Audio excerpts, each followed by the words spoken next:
oh, and by the way, and he points over towards me and he says, "You're a zombie, according to those two." And you're thinking their job is to kill zombies. We knew Alex was capable of killing, right? So that adds a level of pressure. Like, okay, is my family in danger?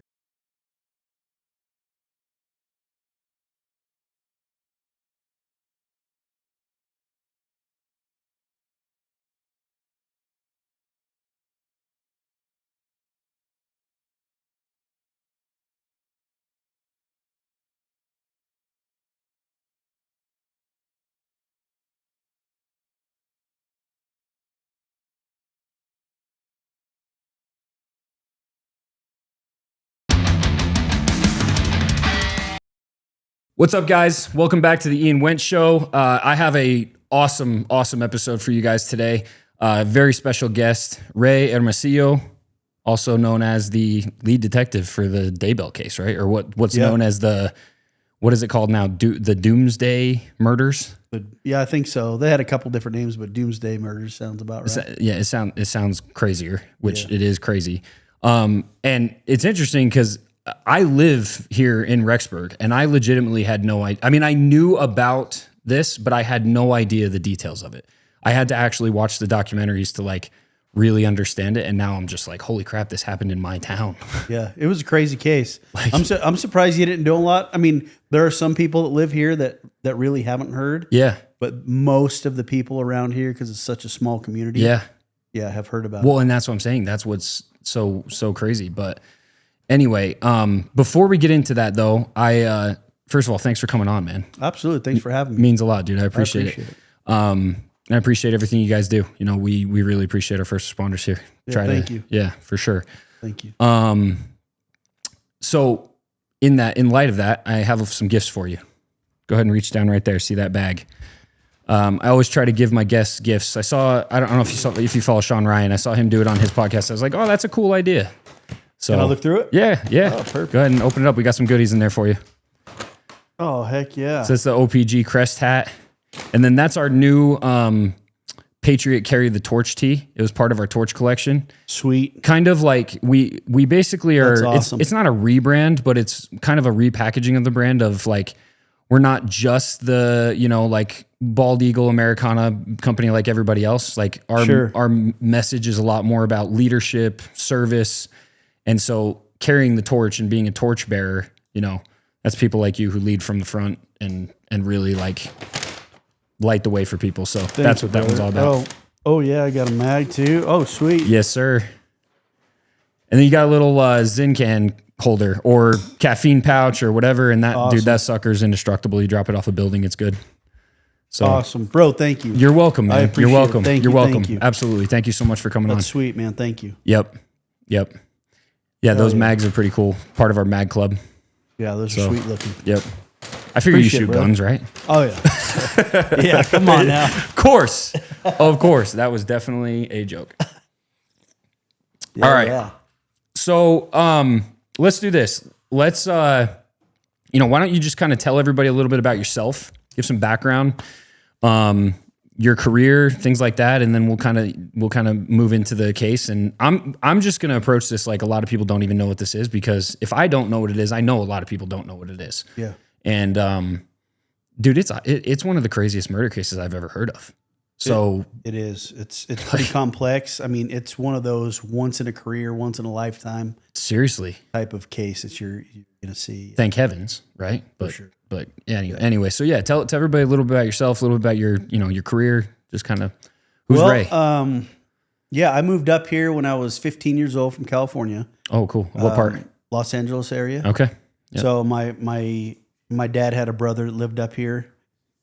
We came up to visit one summer. He loved it, loved the small town feel. And then that next summer we were back up here. Nice. But yeah, I moved up here at 15. Always wanted to be a cop. It was something that I've always wanted to do as far as back as I can remember. What made you want to be a cop? You're going to probably laugh at this. I mean, are you my age?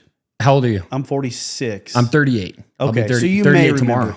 You remember the show Chips? Oh yeah, motorcycle show. Yeah, I do remember Chips. Yeah, I remember growing up on that and just watching that show. That's what made you want to be a cop. Yeah, I thought it was the coolest thing, and so I would watch that show. But but it always stuck with me. Like just seeing the pursuits, the cool part of being a cop. Yeah. But I always had a calling, I think, in my heart to serve people. Yeah. And so, yeah, man, I've always wanted to do it. And when I was 20, probably 21, 22, I got hired here in Rexburg. Yeah. And I've been here ever since. It's awesome. So going on, 24, 25 years. That's awesome, man. That's really cool. So your whole career's been in Rexburg. Whole career. Yep. Wow. Crazy. What's the best part of that? What's the best part of about your career being Rexburg? That's a good question. I would probably have to say just the small town feel. Yeah. The same people you're dealing with, you see on a daily basis, right? Yeah. So it's made you, as a cop here, you have to police differently than you would in a bigger city. How so? Because you're not going to see those people ever again, right? And they don't know you. They don't go to school with your kids. You don't go to church or see them at the park off duty. And so I think the level of respect between law enforcement here and the community is different than a bigger city.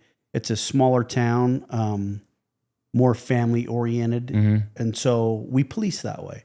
And you're always going to get the criminals you're going to arrest and take to jail. But if you treat everybody with respect, you're going to get it 90% in return. Yeah. Yeah, for sure. Would you say that it also creates kind of a different level of probably relationship building? I mean, do you feel like you build a lot more relationships with people because of that? Yeah, absolutely. I just ran into a guy at Maverick the other day that I've arrested probably 15 times for meth, right? Jeez. And he comes up and shakes my hand. He's clean. We talked about his motorcycle. And that's awesome. Yeah, I mean, there's that mutual respect. They understand we have a job to do. Yeah. And we understand too, people always have their downs and their ups. And yeah, I think you just treat people differently.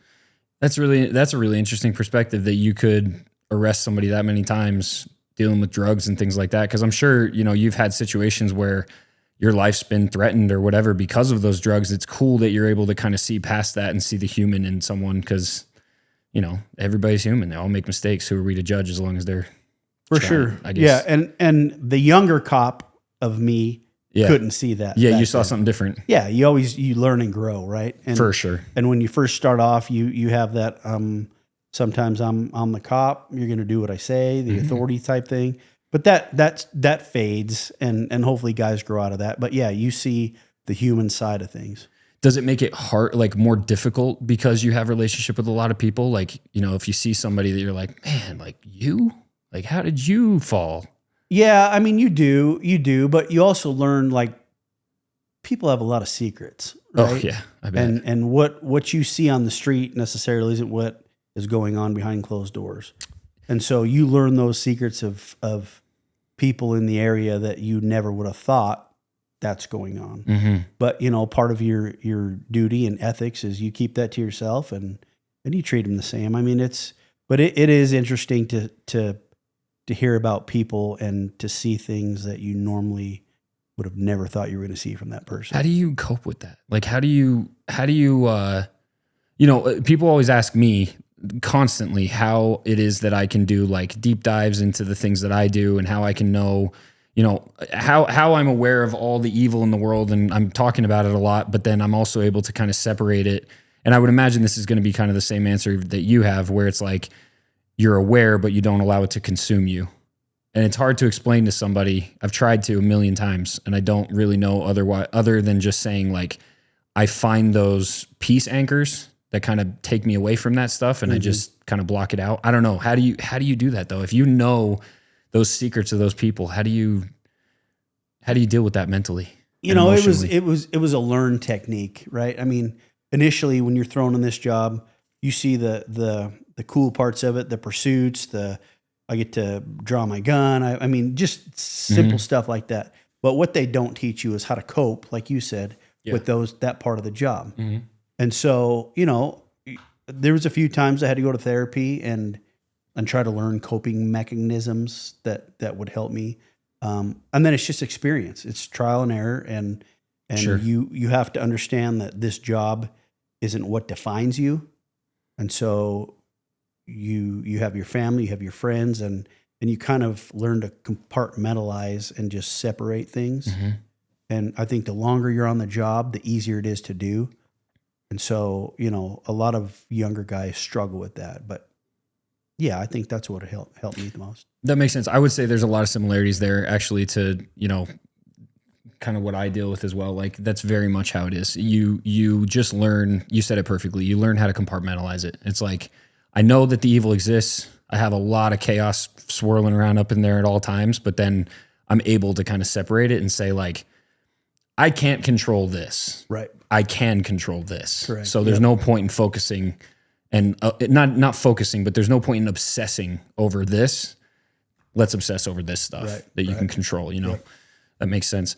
It's interesting you say that too, because I've been fortunate and unfortunate enough for the last few years to actually have been involved in a lot of anti-child trafficking stuff. You know, I have friends that are involved in that.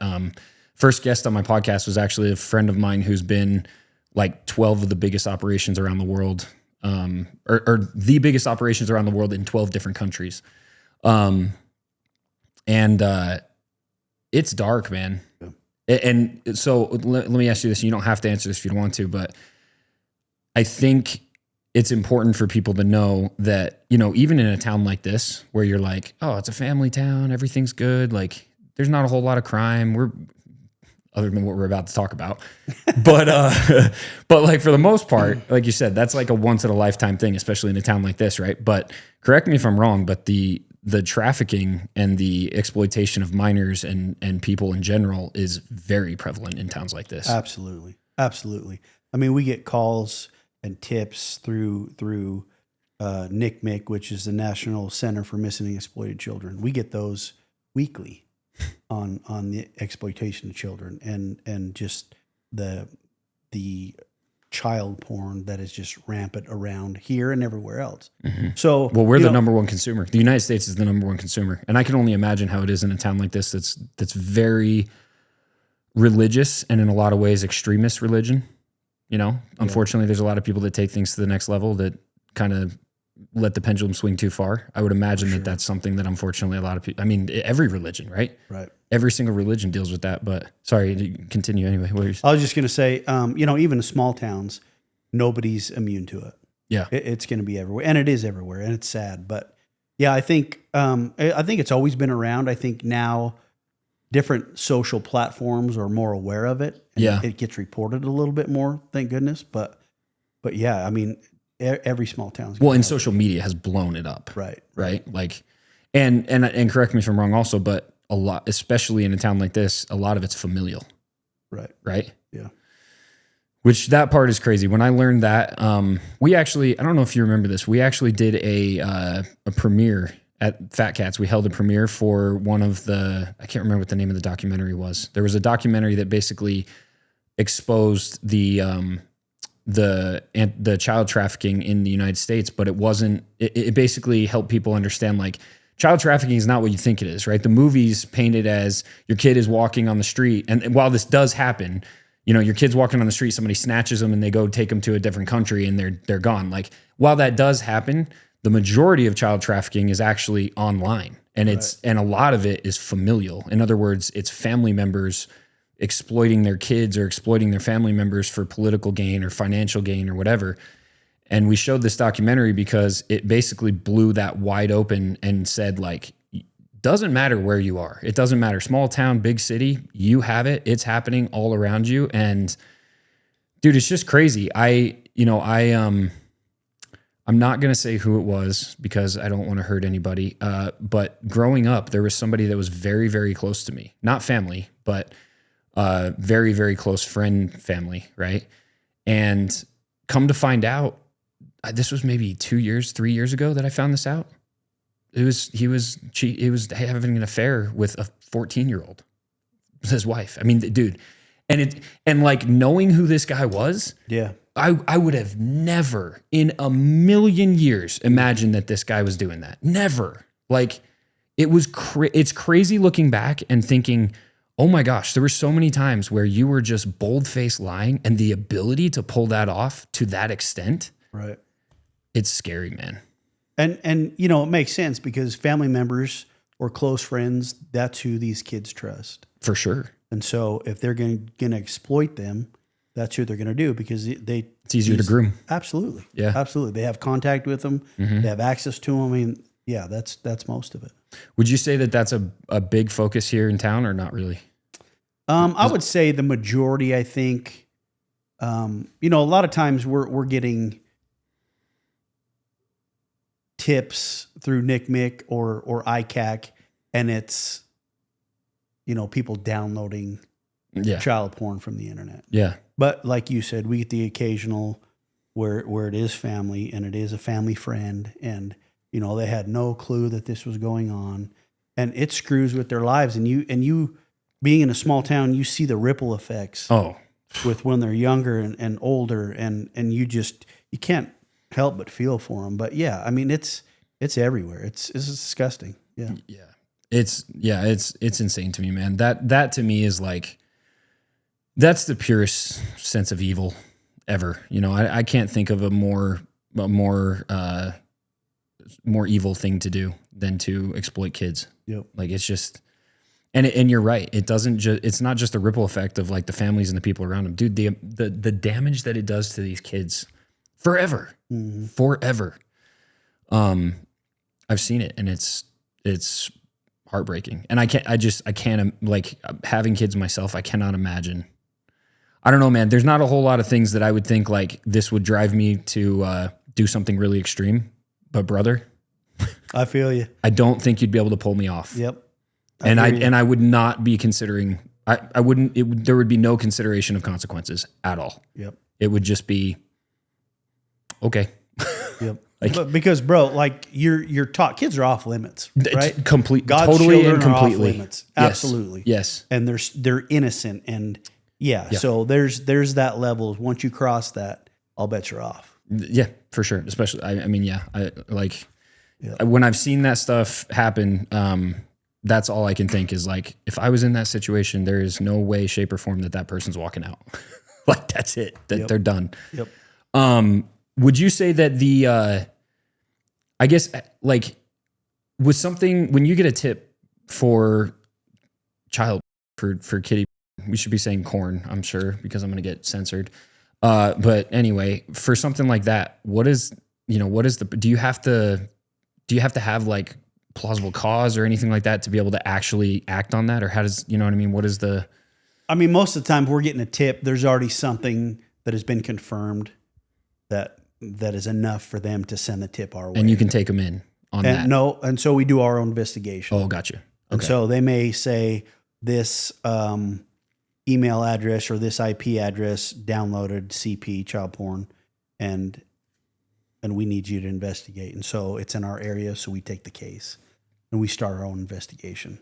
Gotcha. At that point. Yeah. Okay. I've just been curious on how that works. I always assumed that there was different steps that had to be taken, and like interesting. But anyway, that brings me to this. Let's talk about this case because, like I said, all I knew about the Daybell case was some crazy Mormon fanatics.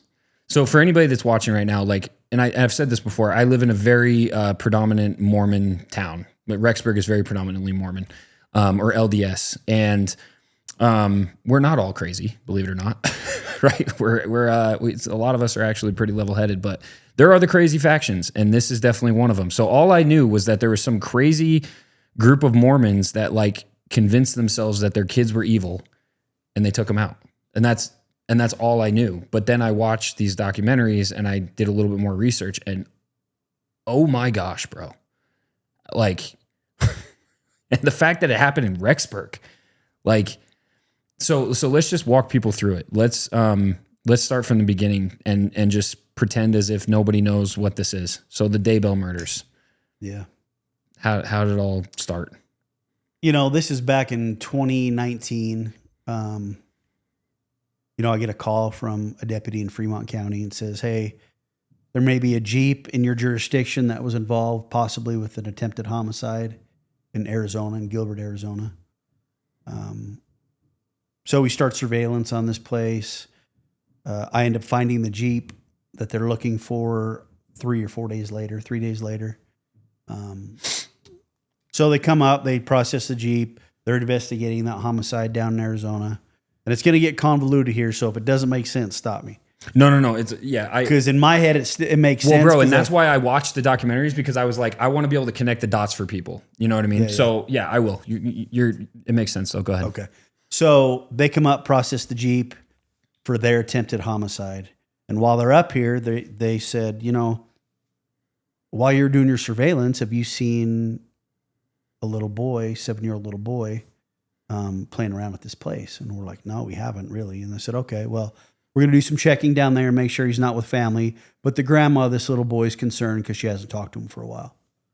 So a couple more weeks go by. They call up here and say, hey, I haven't been able to find this little boy by the name of JJ Vallow. Would you mind going and doing a welfare check at this residence? How old was JJ? 7. 7, right? Yeah. And then the grandma was Kay, correct? Grandma's Kay Woodcock. Out of Louisiana. Right. Okay. Yep. So myself and another detective go over to this residence. We're already familiar with who these people are because of the attempted homicide. So when we see the Jeep, they kind of gave us a background of what happened down there. And so we know who the players are. So they kind of briefed you on everything a little before. bit. Yeah. So one of the players is a guy by the name of Alex Cox, who was Lori Vallow's brother, who was the one that murdered Lori's husband in Arizona, and who was the suspect in the attempted homicide of her nephew, Brandon Boudreaux. So me and another detective go over, we speak with Alex, and I asked Alex, Alex and Chad Daybell were unloading a pickup truck. And I said, hey man, I'm here to see if I can talk to JJ. Do you know where he's at? And Alex kind of looked over at Chad, and Chad looked over at Alex like they weren't expecting me to ask that question. And so immediately red flags are going up. So it's funny because as you were talking, I was going to ask you, I was like, how was the initial feeling when you walked up to those guys? Could you feel like heavy? I could, with Alex, when I started talking to him, you've heard of the 1,000-yard stare. Where they kind of look through you. Like they're not looking at you, they're looking through you. Yeah. Right? Yeah. And when I would ask him a question, he would kind of take a few steps closer to me. And I would take a couple steps back. Uh-huh. And, taught officer safety, you always keep that distance. Yeah. I knew what he was capable of. I knew he already committed homicide in Arizona. Yep. So initially I was already ready for anything, right? But I kept telling him, hey man, just take a couple steps back. And he just had that 1,000-yard stare, which is a red flag. And it really creeped me out. I mean, you get creeped out in this job. He was a creepy dude. Well, that's what I'm asking. Like, that's what I meant, because from watching the doc and like, dude, he seems like a super creepy guy. Yeah. And was he a stand-up comedian? He was briefly. I don't know how successful he was. Which is even scarier. I saw a few of his YouTube things. I mean, he had a couple little funny jokes, but I don't know how successful he was. But yeah, so I asked Alex, hey, where's JJ? And they kind of looked at each other, didn't know what to say. I'd ask the question again. And then he finally said he's with his grandma Kay in Louisiana. And you're like, nah. And I'm like, well, that's weird because she's the one that called in looking for him. Yeah. And then they both kind of stared at each other again. And I'm like, guys, like, where's JJ? And finally he said, oh, I think he's in apartment 107 with Lori. And so I asked Alex for Lori's number. And he said, of course, I don't have her cell phone, even though it's his sister. So another red flag. So we go over to 107. Knock on the door, no answer. Chad drives by.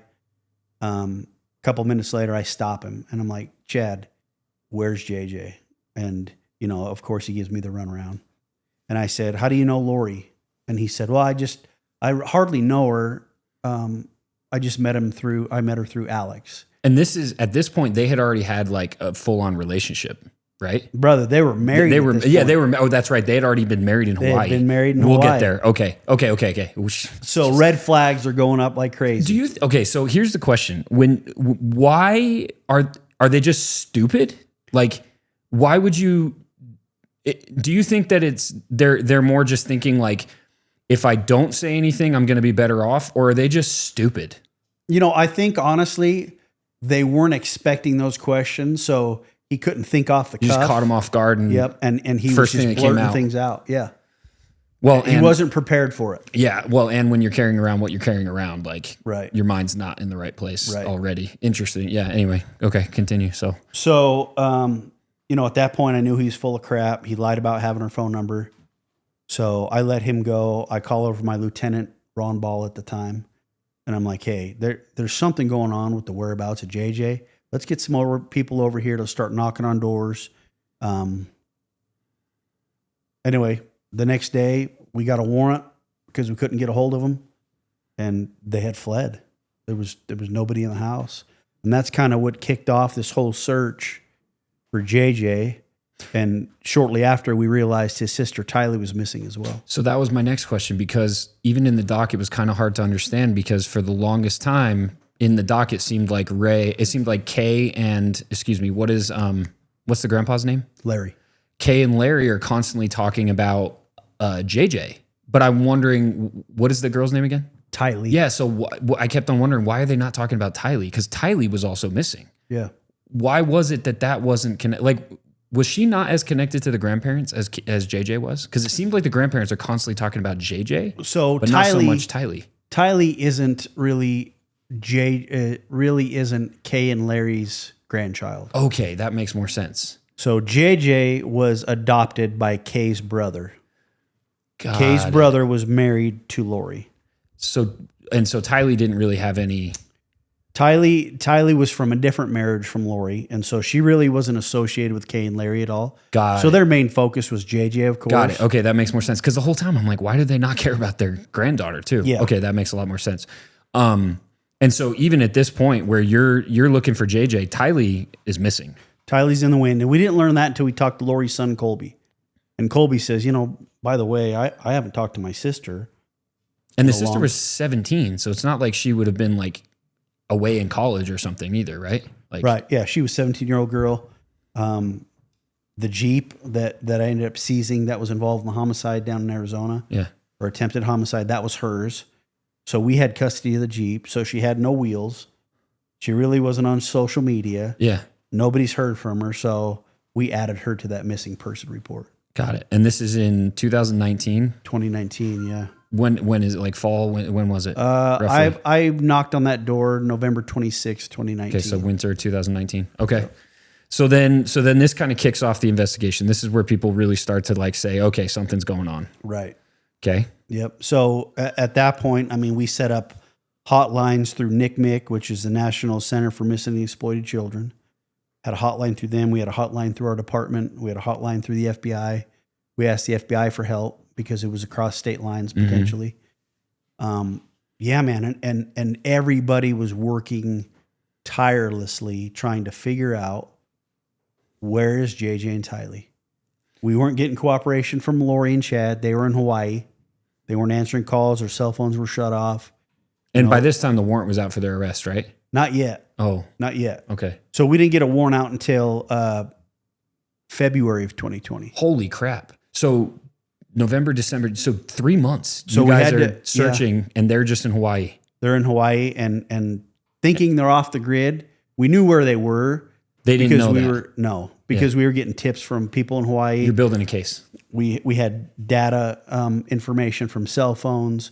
So we were tracking them too, kind of a side investigation, but we're trying to figure out where these kids are. We're not getting any cooperation from family. And at that point, our prosecutor sees an opportunity and sees in the books where you can charge somebody with abandonment of children. Mm-hmm. And so what he does is he gets a court order. We fly to Hawaii in January. We serve her with it and say, you have 5 days to bring JJ and Tylee to the Rexburg Police Department, or you're going to jail. So let me back up a little bit, because what I want to try and do, I want to try and give people kind of an inside look at like what the process looked like that really wasn't covered in the documentaries and things like that, if I can. And if I say something that I can't talk about, just tell me. Okay. But like during those 3 months, I'm assuming that most, if not all of the efforts, your efforts specifically, went towards trying to figure out where the freak JJ was. Absolutely. And this whole case. Yeah. Walk us through the pieces that they don't show in those documentaries. What did those days look like? What did it was 10, 12-hour days. We had conference calls every day at 3:00 with the FBI, with the Attorney General's office, with law enforcement in Arizona. And we were just, everybody, they were working the case down there as well.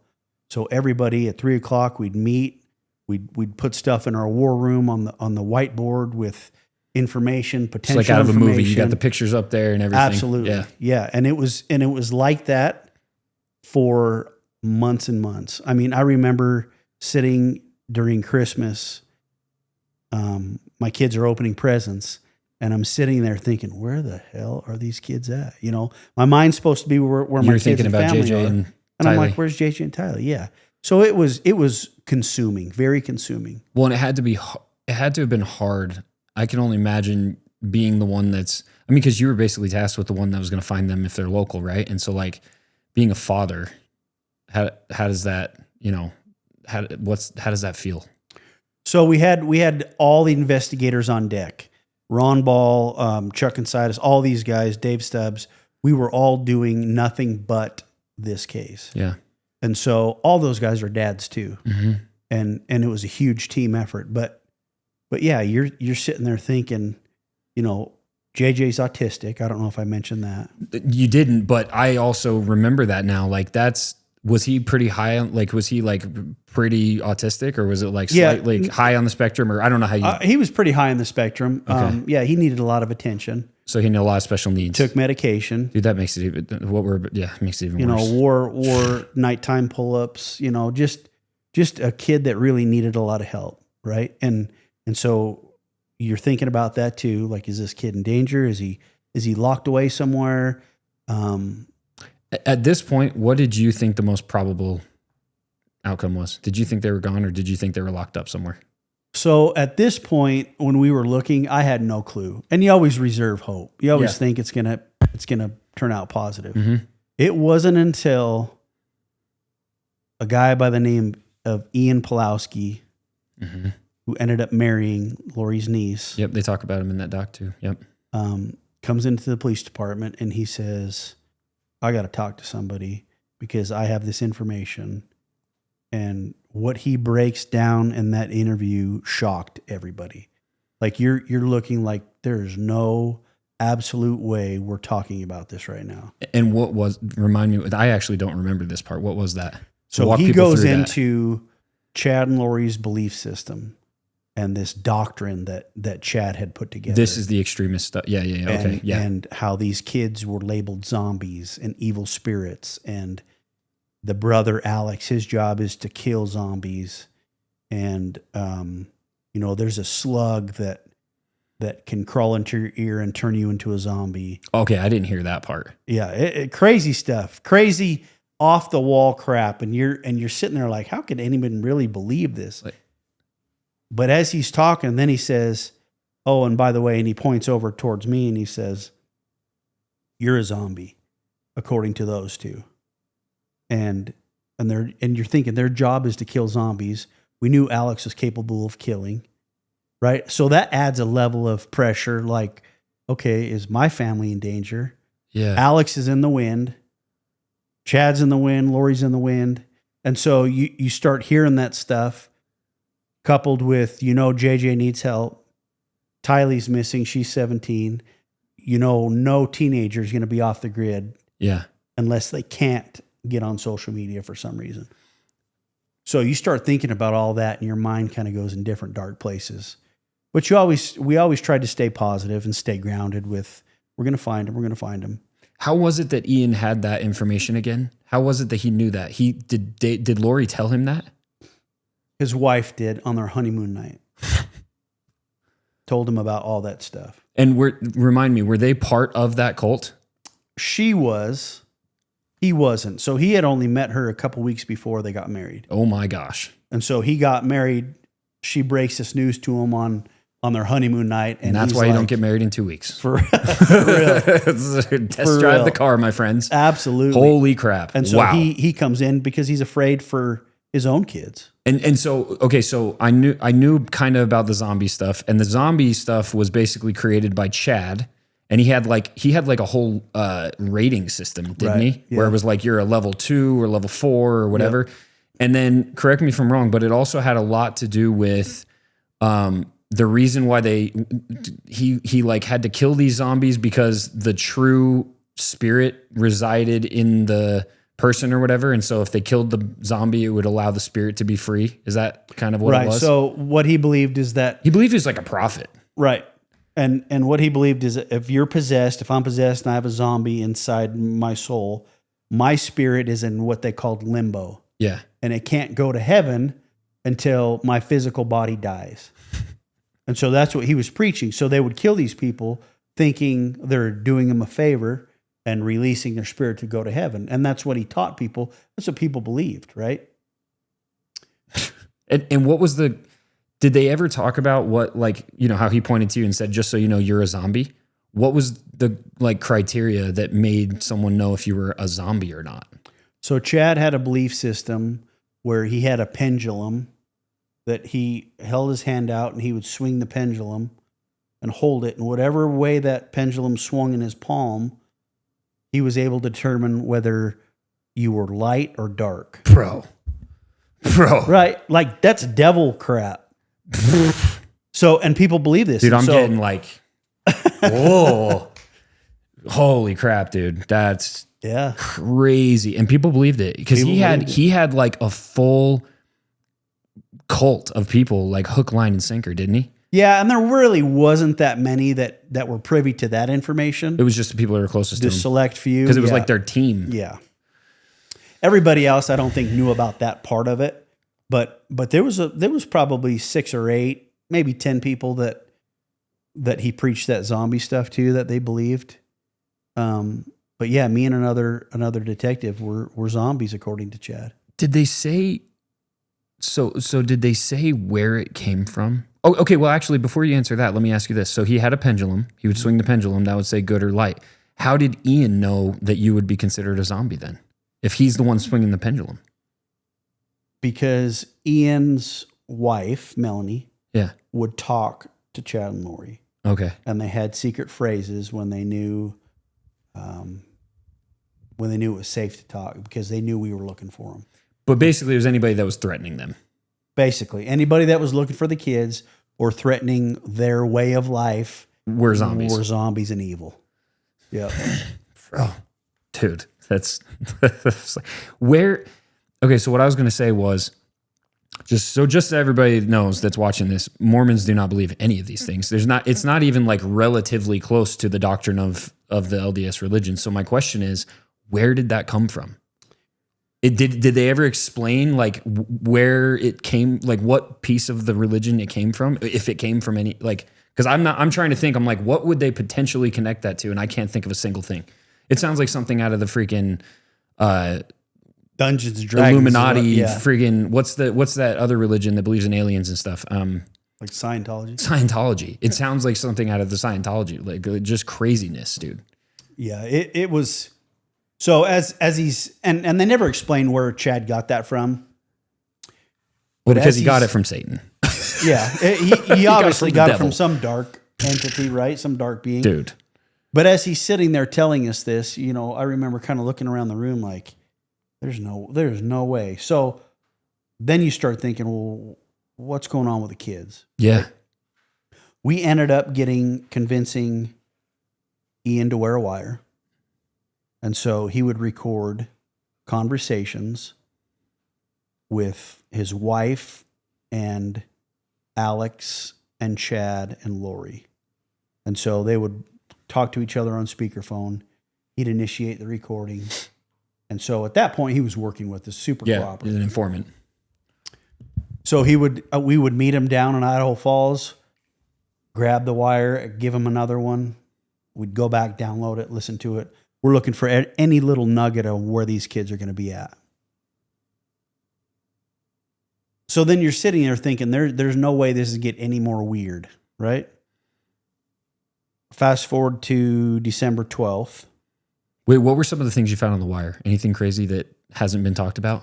No, I mean, it was, you know, they would talk about personal issues. They would talk about, you know, he would give them blessings or Chad would.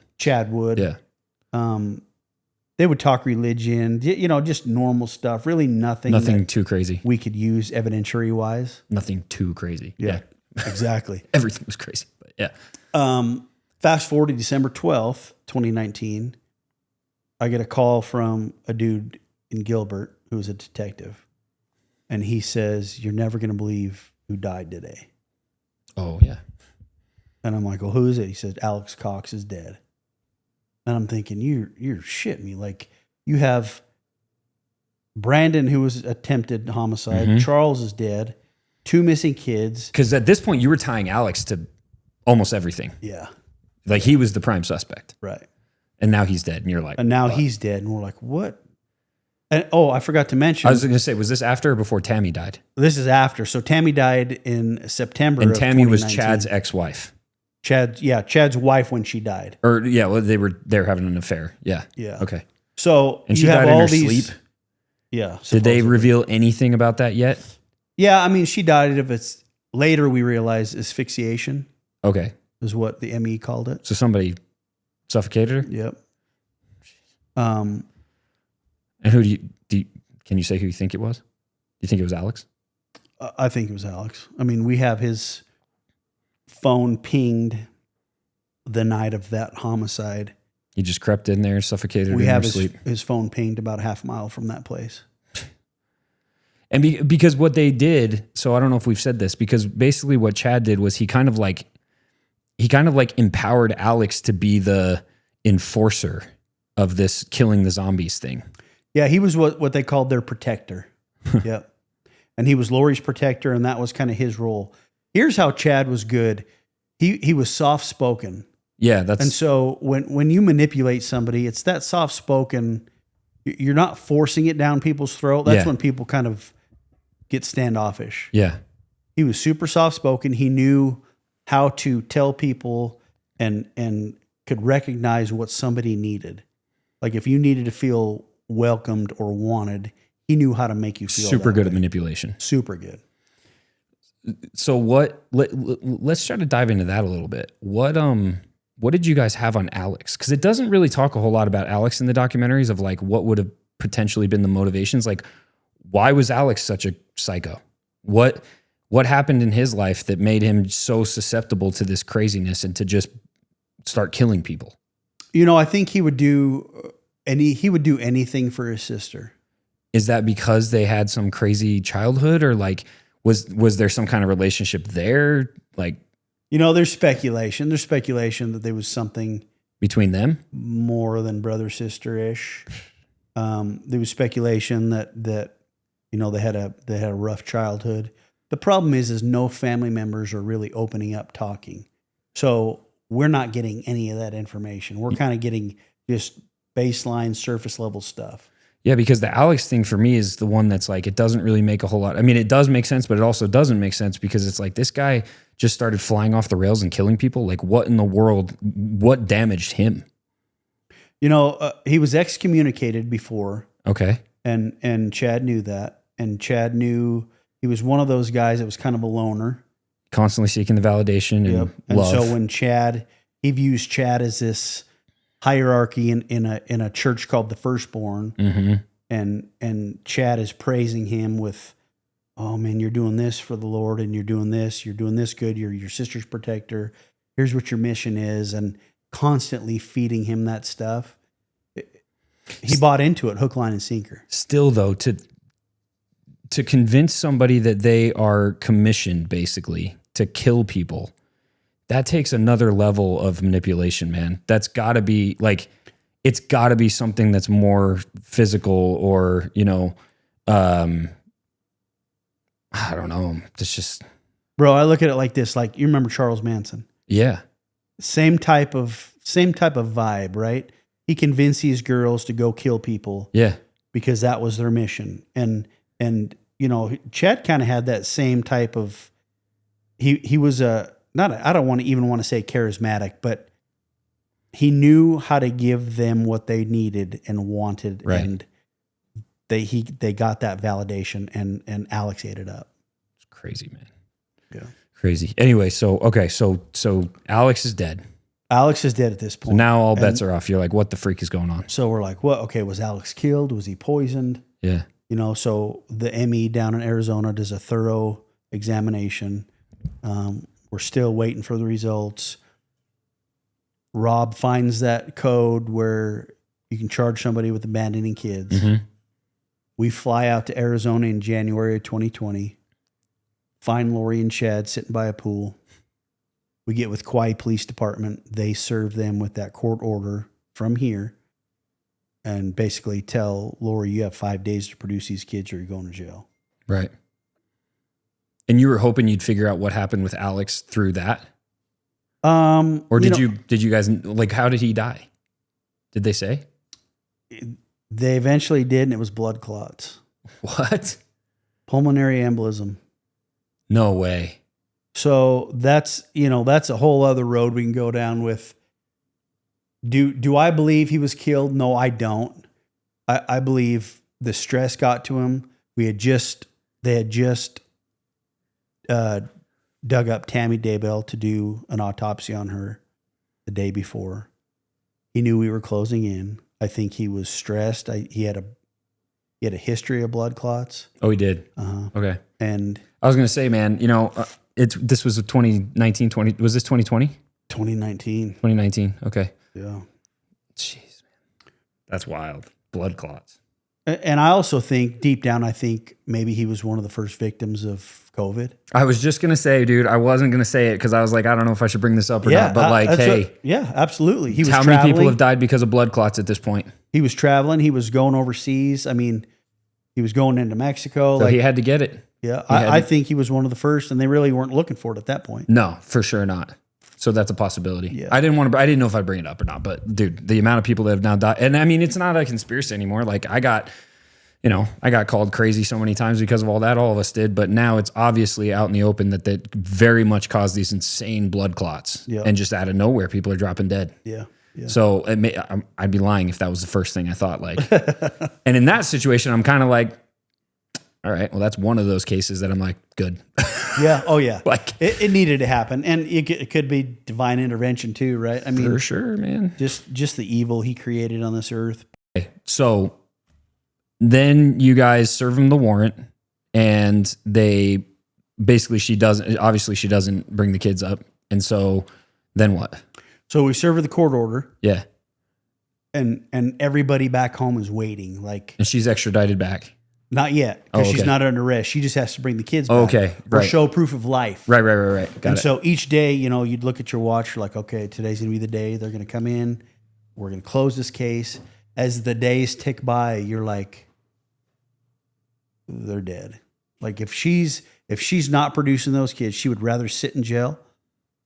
Those kids are gone. And so I think that's when everybody's hope kind of diminished, and it was more, we were looking at it like a recovery mission as opposed to a rescue mission.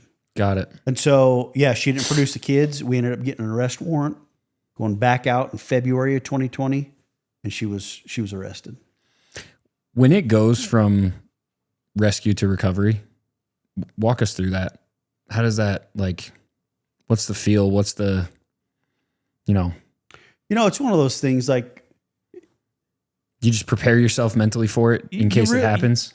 You really try to, but you don't. Like you're talking a 7-year-old little boy and a 16, 17-year-old girl. And so you're thinking, what mom is going to do that to their kids, right? And so you're still holding out hope, but in your heart of hearts, you knew what they're happened. gone. Yeah. And so it really didn't hit you. It really didn't hit me. Until we ended up finding the kids, and that's a whole other issue. But so it was just, you're preparing to recover these kids and try to find them. And we worked, we would listen to jail phone calls because she was arrested. She would talk to Chad for 7-8 hours a day. And we would have officers, detectives that just were listening to jail phone calls. What would they talk about? They would talk about for 7 to 8 hours. Bro, I don't even talk to my wife for 7 hours straight. It was ridiculous. It was ridiculous. They would talk about music. They would sing to each other. They would pray. They would talk about children. They would make fun of people. They would Just like carry on a normal conversation. Normal conversation. Like there's nothing going on. It was the weirdest thing. And that's when you kept thinking in your head, you have that voice saying, if these kids are dead, like you're going to see something from her. Right. Right. Or she's going to give something up. Yeah. Or she's not going to be laughing and dancing in her cell and trying to talk dirty to Chad. And they sound like 12-year-olds on a playground somewhere trying to figure out how to, it was ridiculous. So guys had to listen to that for months and months and months, trying to just find. Drive you crazy just doing that. Who were the poor souls that had to do that? Do I know them? Yeah.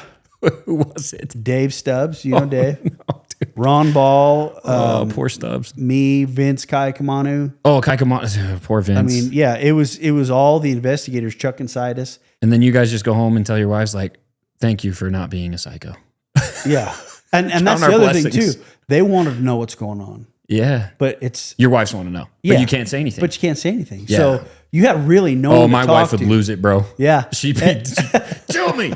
Shut the door. Tell me now. Yeah. And my wife was the same way. And at first, I'm like, you're going to have to just listen to whatever comes out on the news.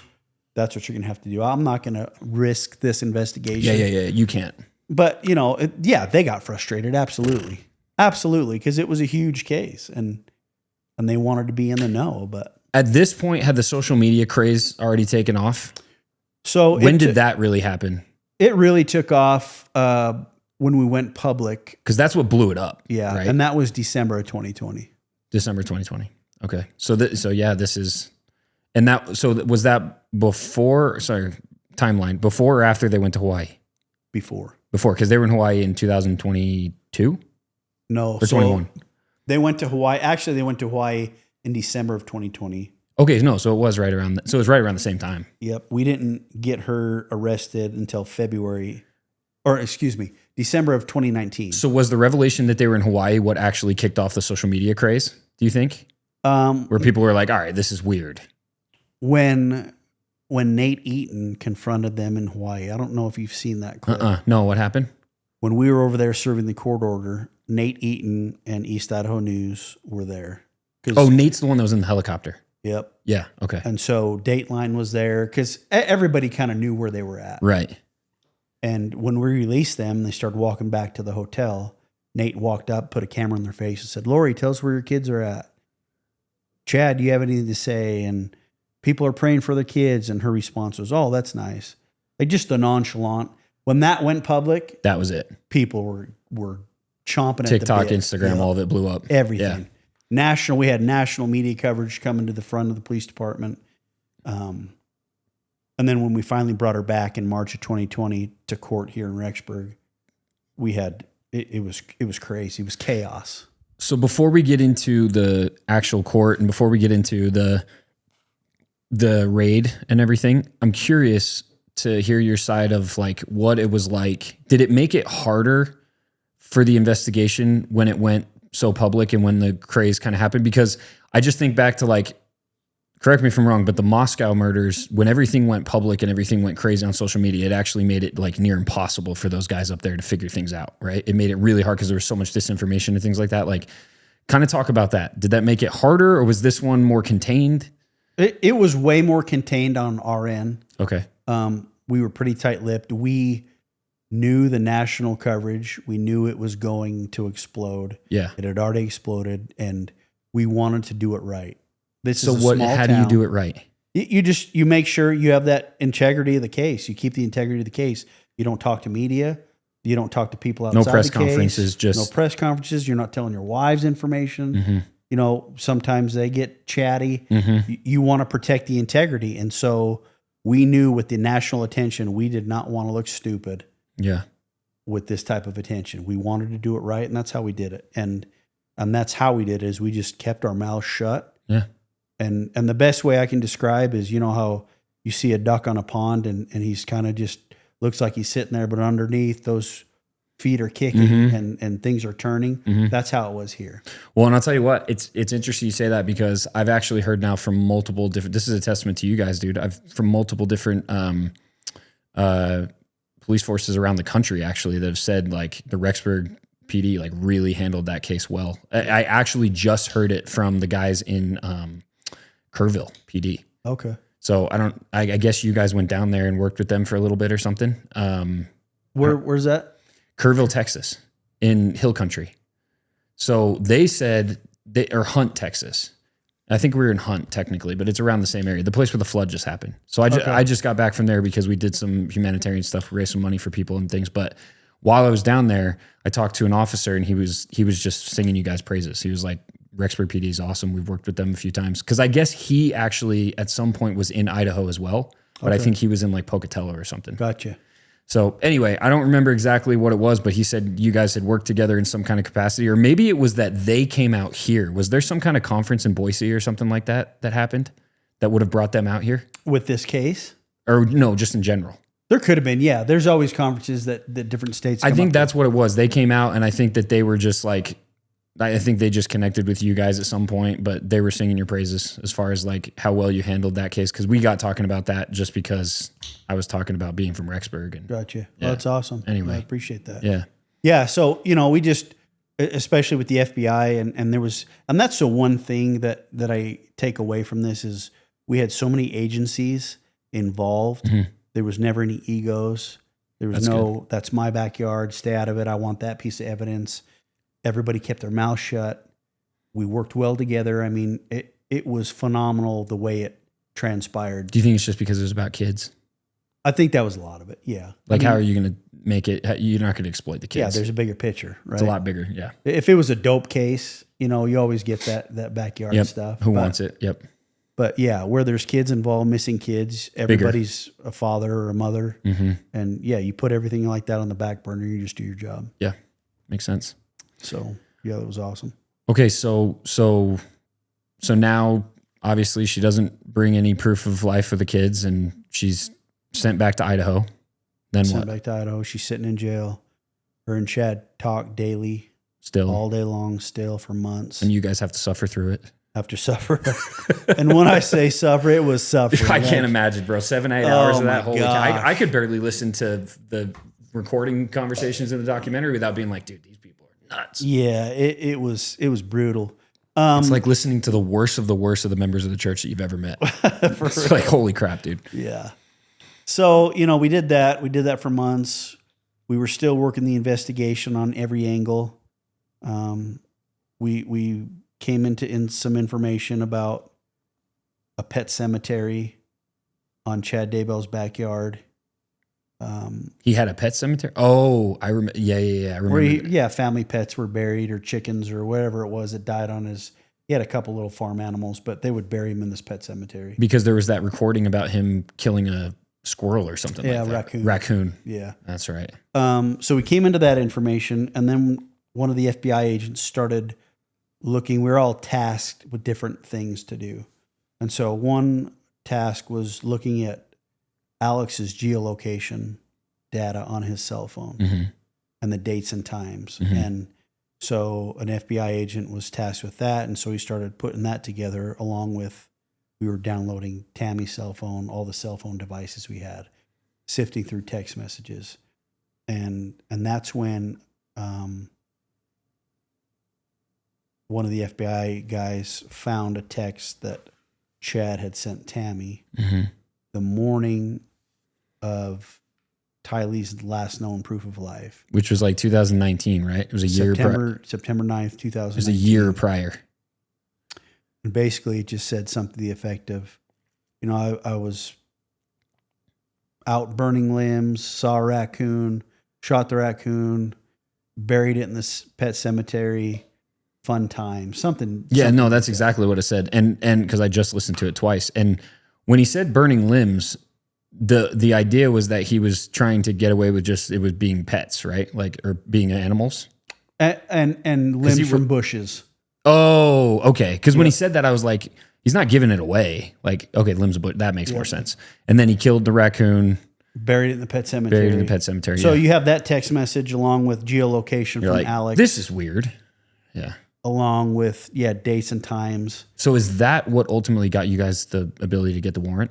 All that put together is that what was it. Gave us enough probable cause to get the warrant to go out there and search. And then you guys searched, this was February?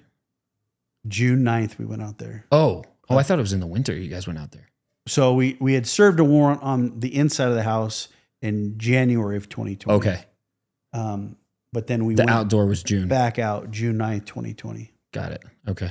Yeah. I mean, dude, this is the part you never think would exist in a place like Rexburg, or honestly, it's hard to even think that it exists at all, but walk us through it, man. We had a debrief the night before.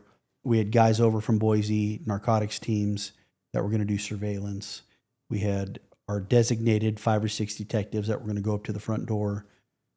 We had what's called Big Blue, which is a big FBI command center with everything you need in it. Mm-hmm. So there was just a caravan of people going out that morning. And you're ready for anything. Ready for anything. I didn't get any sleep that night. No, I don't think anybody did. Because you don't know what's going to happen. You don't know if they're going to be armed. You don't know if... Yeah, and this is, we're running out of evidence, right? I mean, you can only chase the evidence so long, and it's all dries up here. So if the kids aren't here, where do you go? Yeah. We had the national media attention. So, yeah, I mean, stress was high. But, I remember telling my lieutenant at the time, we're going to see real quick when we serve this warrant if these kids are here based on Chad's expression. Oh, really? There's going to be some type of change of behavior. If you're sitting there reading a warrant and it says we're going to search your property inside and out, and those kids are there, you're going to see a carotid artery beating faster. His face is going to get flushed. He's going to be uncomfortable moving around in a chair. You're going to see something, right? So that morning we get out there. 5 or 6 detectives roll up. What time was it that you rolled up? About 7 in the morning. Okay, so pretty early. Trying to catch them when they're... Well, because you were also trying to keep things kind of buttoned up, right? Yeah. You didn't want anybody to know. Somehow they found out, but... We had every road blocked off, mile radius. Yeah. We roll up, knock on the door. It's Chad's son, answers the door, eating a bowl of cereal. We walk in and say, hey, we have a warrant for Chad. Where's he at? Oh, he's upstairs asleep. Points us in the right direction. We go upstairs. Chad's still asleep. We wake him up and say, Chad, we got a warrant to search the property. We need you to come downstairs, get dressed. He comes downstairs. He's sitting on his recliner. We give him a copy of the warrant, and I'm watching. So you do this on purpose then? Oh, yeah. You purposely make it so that he's in a place where he's sitting and ready to receive it so that you can look for triggers. Yeah. Is that a common practice throughout all of law enforcement, basically? Yeah. I mean, you're always taught to watch people, right? Yeah. As a cop. But you wanted to strategically... We wanted to see... That was the plan. What was going to happen when he's reading this. You don't want him standing up or walking around. Yeah. It's harder to see. Right. So he sits in his recliner. We give him the copy. And my lieutenant at the time, Ron Ball, is kind of explaining it to him. And I'm off in the back, and I'm watching his behavior. Body language, and he's reading through it, and I can see him reading it. And brother, I get nothing. Really? Like, there is no change of behavior. He's joking with his kids. And you're dialed, dude. And I'm like, God, we're in the wrong damn place. And instantly I'm discouraged. All this effort put into this, all this thought and work, and we're in the wrong damn spot again. And so he reads through the warrant. He asked if he has to leave, or said, no, you can stay, but you're going to be escorted for officer safety reasons. But here's what we're going to do. We're going to have a list of things we're going to do on the property. So he asked to go outside and make a phone call. And so my job was to watch him when he went outside. And he goes out and sit in his truck, right? Goes out and sit in his car, yeah. And he's in the driver's seat. And I remember telling Ron comes out, and I'm like, brother, we're in the wrong spot. Like, what are we going to do now? Where do we go? And I just remember just feeling deflated. Yeah. All these months of investigation that leads to this. So as he's talking on the phone, he has the phone in his right hand, and he keeps looking over his right shoulder. And he'd talk for a second, he'd look over his right shoulder, and he's watching these people back there. I'm like, what in the hell is he looking at? So I positioned myself around the front of the car to see where he's looking. What his line of sight is. And he's looking back at this tree. And there's some FBI agents back there, and they're marking spots off. And it's next to a little pond. And he gets off the phone. He walks around the back. He takes his hat off, kind of runs his fingers through his hair, looks down, puts his hat on, looks back over there, and he's super fidgety. And I'm thinking, wait a minute. There's the change of behavior that I'm looking for, right? I call another detective over. I'm like, watch him for a minute and tell me if you get anything. Cause I don't want to read into something if it's not there. Yep. And so he's watching. He's like, no, man, I see it. I see it too. Yeah. And so he's super nervous. And I'm thinking, that's the first time I'm like, maybe we are on the right spot. And so we set a patrol car with a camera angled at him just to watch his behavior. Mm-hmm. He ends up going to his daughter's. So we're tasked with starting to dig up the backyard. This is before, when he goes to his daughter's, did his daughter live nearby? Because I thought Kitty corner. Okay. So right across the street. This is before he got in the truck and tried to drive away. Yeah. Okay. So he's at his daughter's house, and we're in his backyard, and I'm tasked originally with sifting through some dirt at the fire pit. Is this how you knew to look at the fire pit? Is that because his line of sight was towards the fire pit? No, his line of sight was towards the pond and the tree.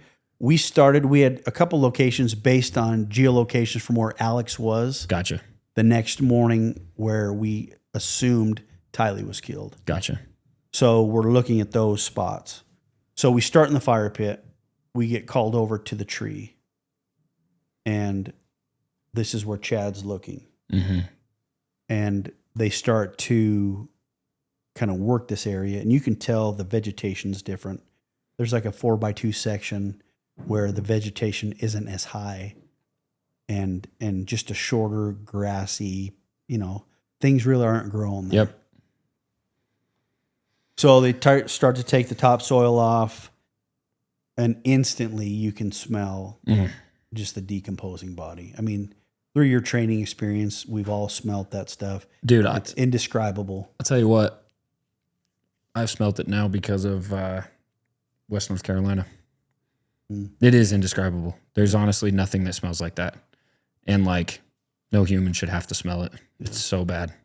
So literally just walking down by that river in West North Carolina, down by Swannanoa, the whole place just reeked because they'd been pulling bodies out of that place for, it was bad, man. It was bad. It's funny because I was going to ask you something too, and it brings me back to this. So, I feel like, I don't know. I feel like I've been through a lot in my life. And so having that experience in West North Carolina didn't mess me up as bad as some of the people that I was with.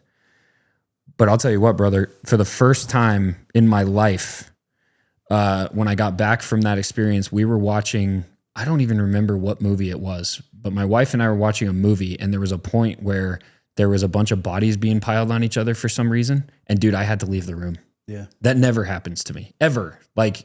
I don't have problems with that kind of stuff. It's whatever. I smelled them. That's how bad it was, dude. It's the smell came back when I saw the bodies, and I was like, yeah, it sticks in your mind. It plays tricks on you. It's weird that way. That PTSD stuff. It really does. It's crazy. It was like they were there. Yeah. It was one of the crazier things luckily I haven't had to deal with it again yet, but dude, it was wild. I could vividly smell it. It was just in my brain. But anyway, so yeah, that is, you knew what it was immediately. There's only one smell like that. Yeah. And so at that point we knew we were going to find something, right? They take away the topsoil. There's 3 or 4 big flat white rocks. They take the rocks off. And of course, throughout this, they're doing their surveying and the Faro scanner, and they're doing all their investigation. It was a slow, methodical thing. I'm just kind of speeding it up for time's sake. But we take those rocks off, and there's wood paneling under the rocks. Take the wood paneling off, and you can see the ground is wet. And, you're down there with brushes, paint brushes, little trowels. You're trying not to manipulate or screw anything up, but you're trying to get the dirt away. And then you start to see a black, round object kind of protruding through the dirt. And, you can tell what it kind of looks like, the shape of a head. One of the FBI guys grabbed a small, sharp instrument, made just a little slit in the black plastic, saw there was another piece of white plastic underneath that, made a slit in that, and then that's when you see the long brown hair. And at that point, everybody knew it was JJ. I mean, we had looked at hundreds of pictures and videos, family videos. And you knew it was him. Yeah, we knew it was him. Right when we did that. Who was the one that had to do that? That found him. Was that you? we were all there. There was a lot of people there that found him. All at the same time. Yeah. Yeah, there was a lot of people there. There was probably 20 or 30 people around that grave. Jeez. So right at the same time, we hear on the radio, Chad's taking off at a high rate of speed. Mm-hmm. And this is when you stop him. Yeah. Yeah. Yeah. He gets arrested. And it wasn't until that point when we were heading back from arresting him to get JJ out of the ground, that's when the emotions hit. Like, finally.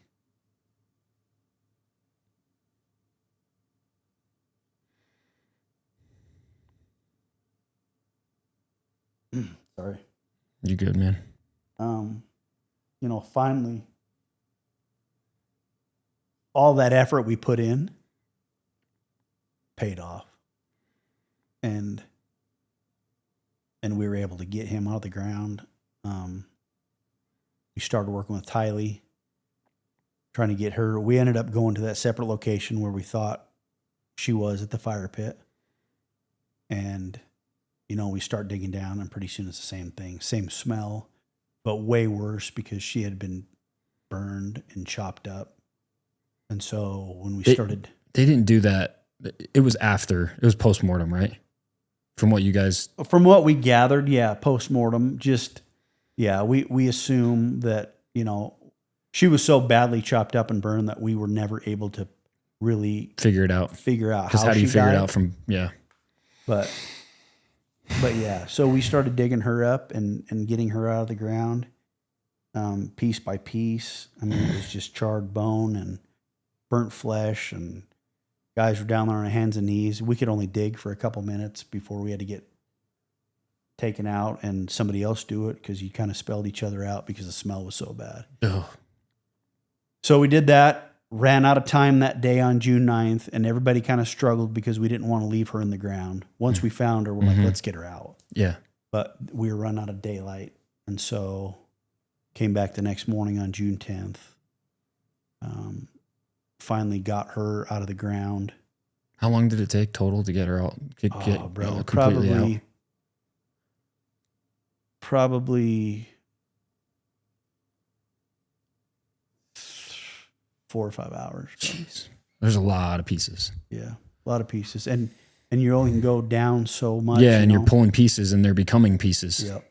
Jeez. And so, what they had done is they had burned her, chopped her up, put her... Because he was trying to cremate her, right? Yeah, I think that's exactly what he was And then he realized, oh, wait, it's not that easy. It ain't going to happen. Like, you need a furnace. Ain't hot enough. Right? Yeah. And so, they kind of panicked. They were out there for a couple hours. They put whatever burnt pieces in this green Platt electric bucket. They just dumped them in the bucket. Dumped them in the bucket, buried the bucket. The bucket was still so hot it melted. So when we're digging this out, we start to see this green plastic melted, and we're like, what is that? So we're digging around. We dig this big, huge hole around it. So we make sure we get everything, and then we start digging underneath, and that's when we see her skull under the bucket, her jawbone underneath the bucket. And so a bunch of us get in this little hole, and we're trying to scoop it up in one piece to put on the tarp. And of course, there's nothing holding it together. So we go to scoop it up, and it all breaks apart. And the stench at that point was, the guys were dry heaving. Sat there for a minute, went back in, had to pick up every piece by hand, put her on the tarp. And yeah, brother, that was a rough couple days for a lot of people. But at the same time, you felt. I was gonna say it was probably a combination of very, very rough and really, really hard day, but at the same time, probably a lot of relief. Yeah, you felt closure. Every emotion you could possibly feel. Yeah. And one day you felt that day.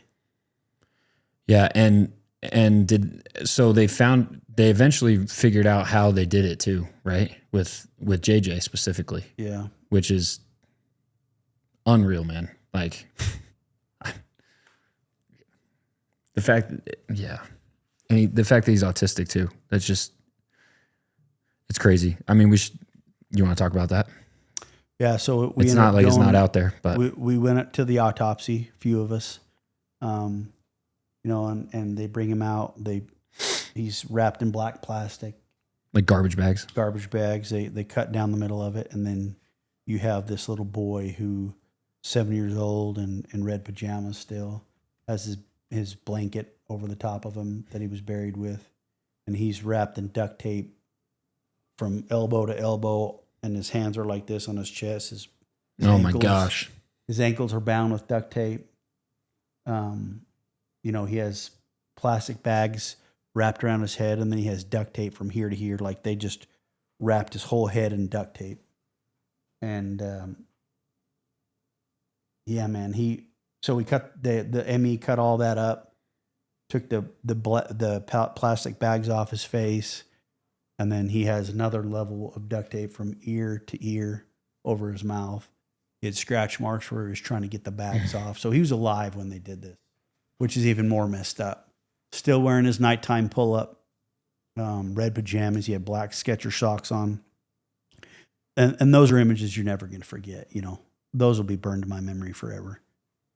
But yeah, just what that little boy had to go through. And he knew full well who was doing it.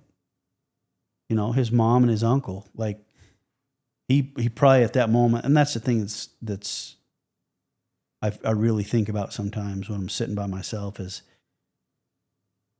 the amount of fear that little boy probably had, knowing that the people that he's supposed to trust above anybody else, absolutely, yeah, are the ones that are doing that to him. Yeah, and he doesn't understand why. No one does. No one could. It's because it doesn't. There is no explanation. Yeah. And yeah, you could hear a pin drop. I mean, Vinny was in that room, Ron Ball. But when they cut down that plastic and opened up that to see what it was, I mean, it was just, everybody just was staring like, what? We knew we were going to look at a dead little boy. You didn't know you're in that condition. Yeah. We weren't expecting that. And so they have confirmed that it was Lori and Alex. We had Lori's print on one of the pieces of duct tape. Oh, so there was print. I thought you found. I heard there was. I thought hair, but I didn't. There was hair and print, but there was print too. Alex's print as well.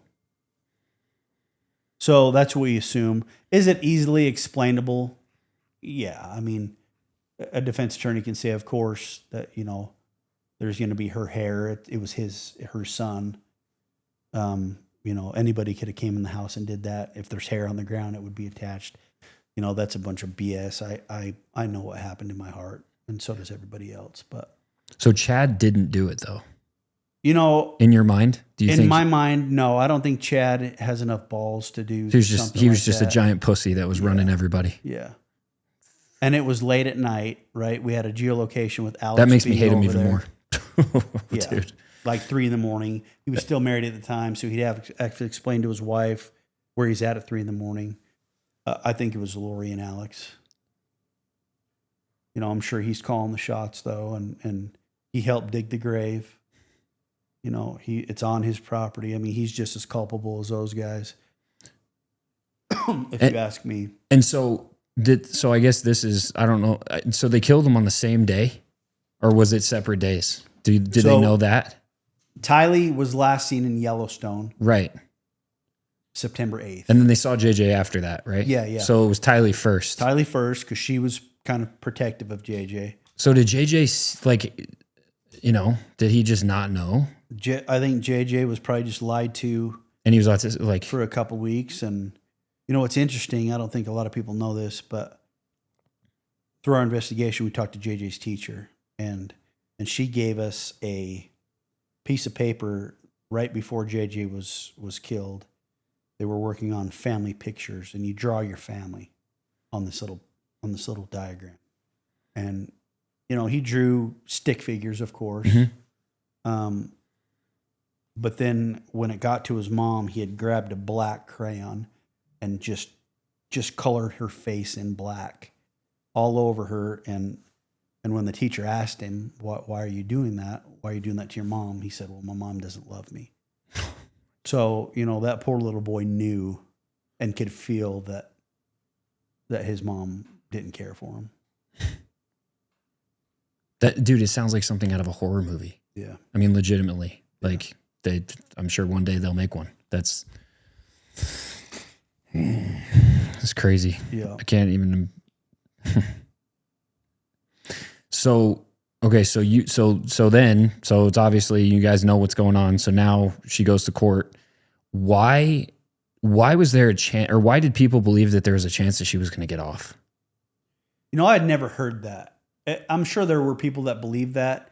Me knowing the evidence, you were like, "There's no way." I'm like, "There's no way she's going to get off found innocent. There's no way." Yeah. So I never really thought, and you always go in. I thought maybe there'd be a hung jury, because all it takes is one juror to hang a jury, right? Mm-hmm. And you get one bleeding heart or one extremist. And explain what that means, because there's some people that might not know what hang jury means, or hung jury. So you have 12 people on a jury. Yep. With hers, we had 16. We had 4 alternates just in case somebody got sick. Oh, interesting. So after the trial, the judge drew jury numbers, and he only drew 12. So 4 of those people, I felt bad because they had to sit there through the whole 3-month trial, but they never got to deliberate. No. So they were released. The 12 that were picked went back to the jury room, and they started deliberating. And what I mean by a hung jury is you need 12 unanimous decisions, whether it's guilty or not guilty. Mm-hmm. If 1 or 2 of them say guilty and the rest say not guilty, and they can't come to a pass, then that's what's called a hung jury. So I never once thought you were going to get 12 people saying she's innocent. I did think, because you never know a jury, and this is credit to the prosecutors, when you're picking a jury, you're looking for specific things. Mm-hmm. And you're looking for those who aren't extremists, yep, or are, and you X them as fast as you can. Right. So I thought maybe there's a chance that 1 or 2 may say she's not guilty. But they didn't deliberate long, and all of them came back guilty on everything. So she got 5 life sentences. Here in Idaho. Here in Idaho. And 2 in Arizona? 2 in Arizona. Yep. So she also represented herself. In Arizona. And what was that all about? I think because up here, she wasn't happy with their attorneys. Have her best interest at heart. And they have rules to follow as public defenders. Yeah. So nothing gets appealed. Yeah. And so she wanted more control over her defense up here. Yeah. And she didn't get it. So I think down there, she's like, you know what? I'm going to be my own defense attorney. That way I have control of what is said and what evidence is brought in. And it backfired on her, of course, because she's not an attorney. She's a narcissist. Thinks she may be an attorney, but yeah. So she was her own attorney down there and lost both those trials too. Dude, I can't imagine. I mean, even just talking about that, about the attorney, I cannot. What level of? I mean, how do you choose to represent somebody like Lori or Chad? I mean, like. Yeah. And then how do you genuinely fight it if you see that kind of evidence? And her defense attorney, Jim Archibald up here, I like Jim. Yeah. Great guy. He was a public defender. He's been a public defender ever since I've been a cop up here. Yeah. He does his job. He makes you earn it, but he's not an ass when he does it. Yeah. Right? You get those defense attorneys that attack cops and your credibility and all that. Mm-hmm. He's not that type. Right. He's going to make you earn it. You better have your ducks in a row when you come to trial, mm-hmm, but he's not going to belittle you on the stand. Got it. And so that was her defense attorney, and he's a decent defense attorney. And I think he never said this, but I think knowing him, I think he probably struggled internally with defending her, and because she's nuts. I mean, well, and do you think there was some kind of level of sabotage on his part to make her pull the plug and say, I'm going to do it myself so that he didn't have to? Do you think? Well, down there, so he can't go down there. So she would have to have different attorneys. Oh, got it. Got it. He's only certified up here in the state. Okay. But I think he walked a fine line with telling her this is how it's going to be, but still allowing her to kind of call the shots a little bit, mm-hmm, because it's her defense. Yeah. She wasn't a fan that he kind of threw Chad under the bus. She's still in love with Chad. That's her husband. Mm-hmm. So she was pretty pissed with some of the stuff he said in court about Chad and kind of teasing and making fun of him a little bit. Mm-hmm. So I think that rubbed her wrong. But yeah, I mean, how do you do that as a defense attorney? There has to be some type of moral, in my mind, like, these people are guilty. Do you want to be the one responsible for letting them out? That's what I'm saying. How do you justify that? How do you do it? I mean, yeah. I don't know him, so I'm not here to judge anybody. I cannot imagine if you have that evidence in front of you, how the heck do you defend somebody if because if you have that evidence, she's guilty. Yeah. And I think, you trust in the judicial system and the justice system. I think there are some flaws in it, but for the most part, I think it's the best in the world that we have.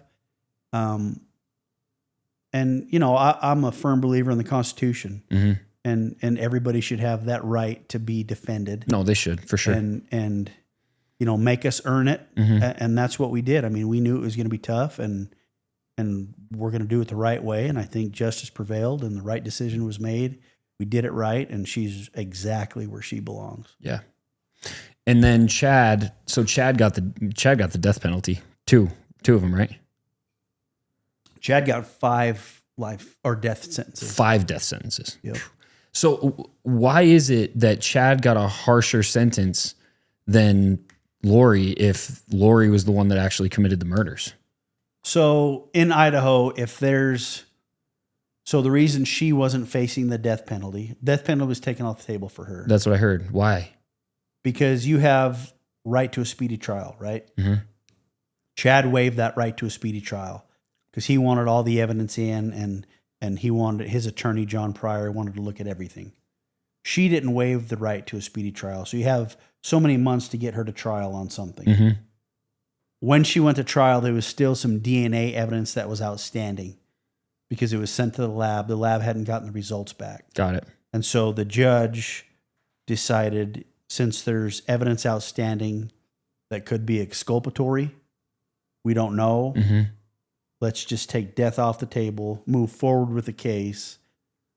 But it's not going to be a death penalty case. It's just going to be life sentence. So had you had the DNA evidence, the death penalty would have been on the table for sure. Yeah. But that's what made it so that it wasn't. Yep.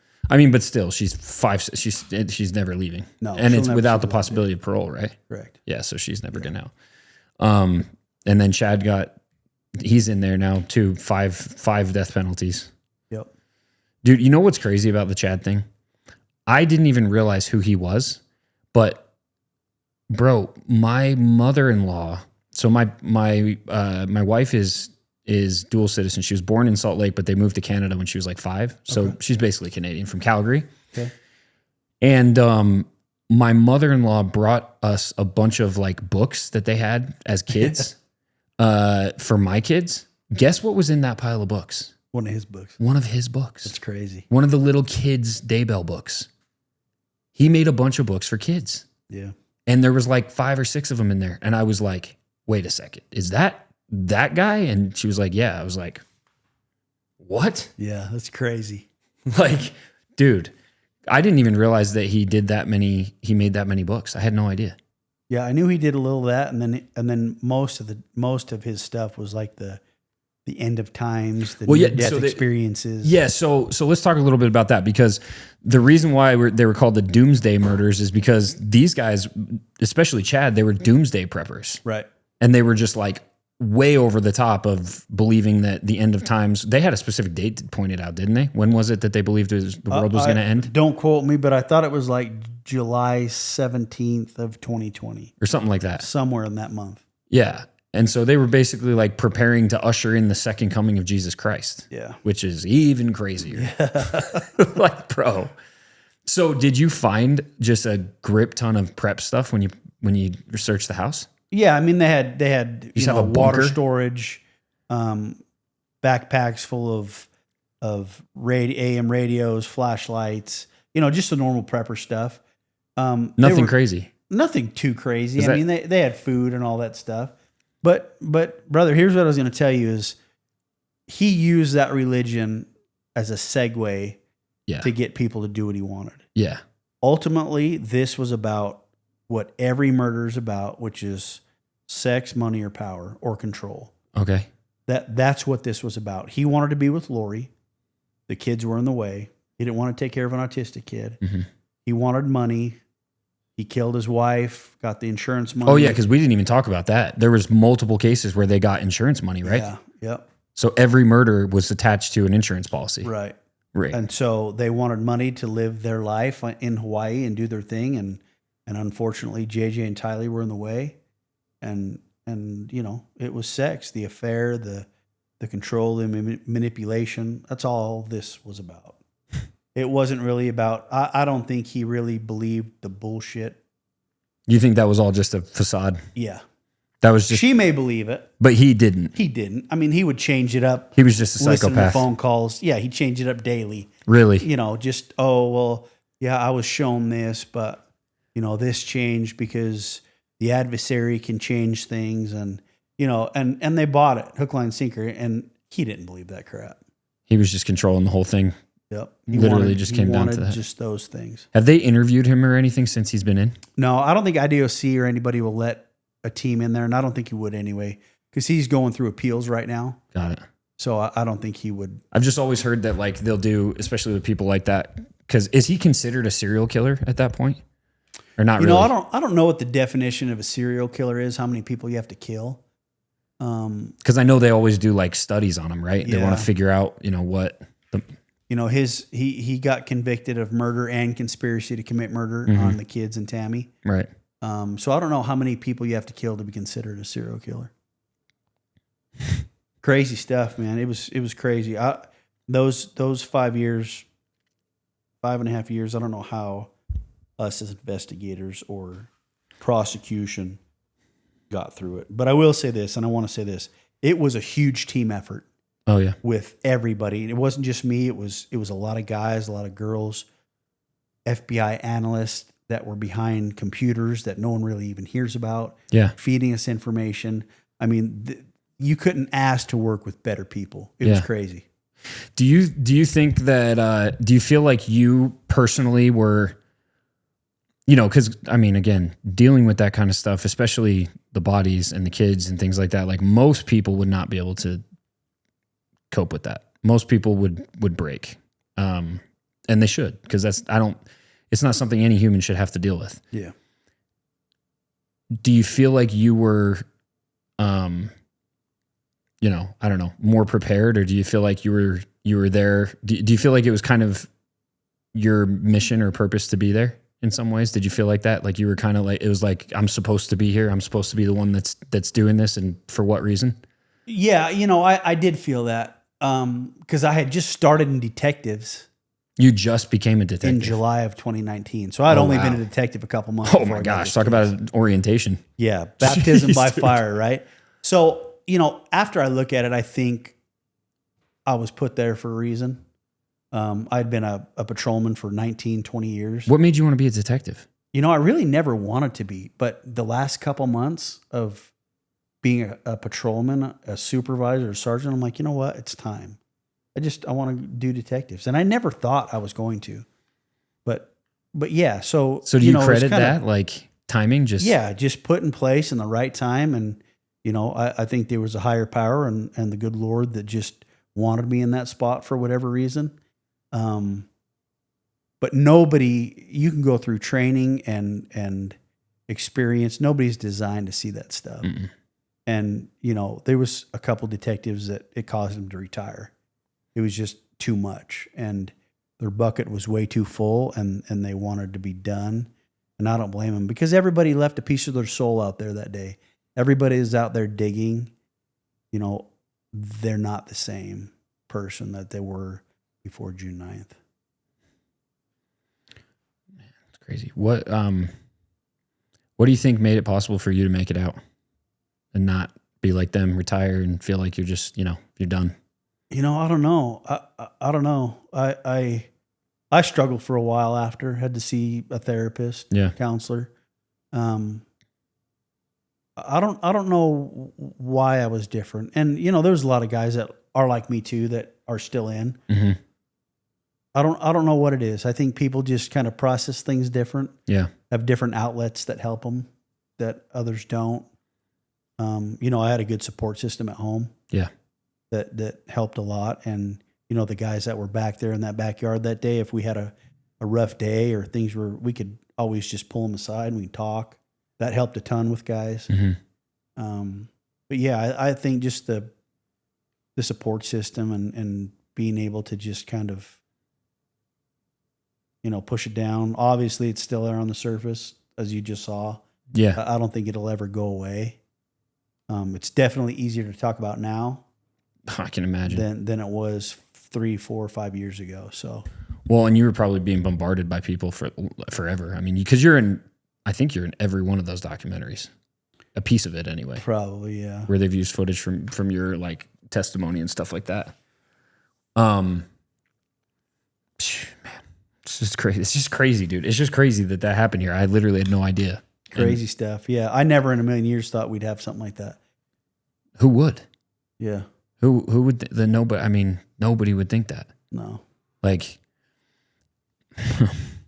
did it affect the church? I don't remember anything. Like, did it have a big effect on the church nationally or globally? Did it bring attention to the church? Oh yeah, I'm sure it did. I know church attorneys reached out a few times because it did look bad for the LDS church. I'm not LDS, mm-hmm. but so I don't know the effect it had on Sundays within parishioners. And, and different wards. Because I didn't hear anything about I don't remember hearing anything about about it through the church or anything, but I don't know. Yeah, but nationally, I think, people really associated LDS religion and doctrine with these crazy people. and it's nothing can be further from the truth, right? Yeah, yeah. But they see this and they hear LDS and they think, oh, well, all LDS people must believe that crap. Well, it's kind of the same thing as like the polygamy, right? Like almost everybody you talk to that doesn't know anything about the LDS religion has only ever heard that we have, it's kind of a joke at this point where it's like, oh, you have 10 wives then or whatever, right? Yeah. Brother, I have one and we're good. How can anybody how keep in more the than world one could I happy? handle love For my real. wife. Maddie, I love you. Very much. We actually just celebrated our 10-year anniversary. Oh, congratulations. Crazy, man. Yeah. That's awesome. It is. She's incredible. But yeah, like I think there's a lot of misconceptions about the religion, about the LDS religion especially. But I will also say, there's a and I'm assuming that this exists for any religion, but I always say that there's the way that the pendulum swings too far.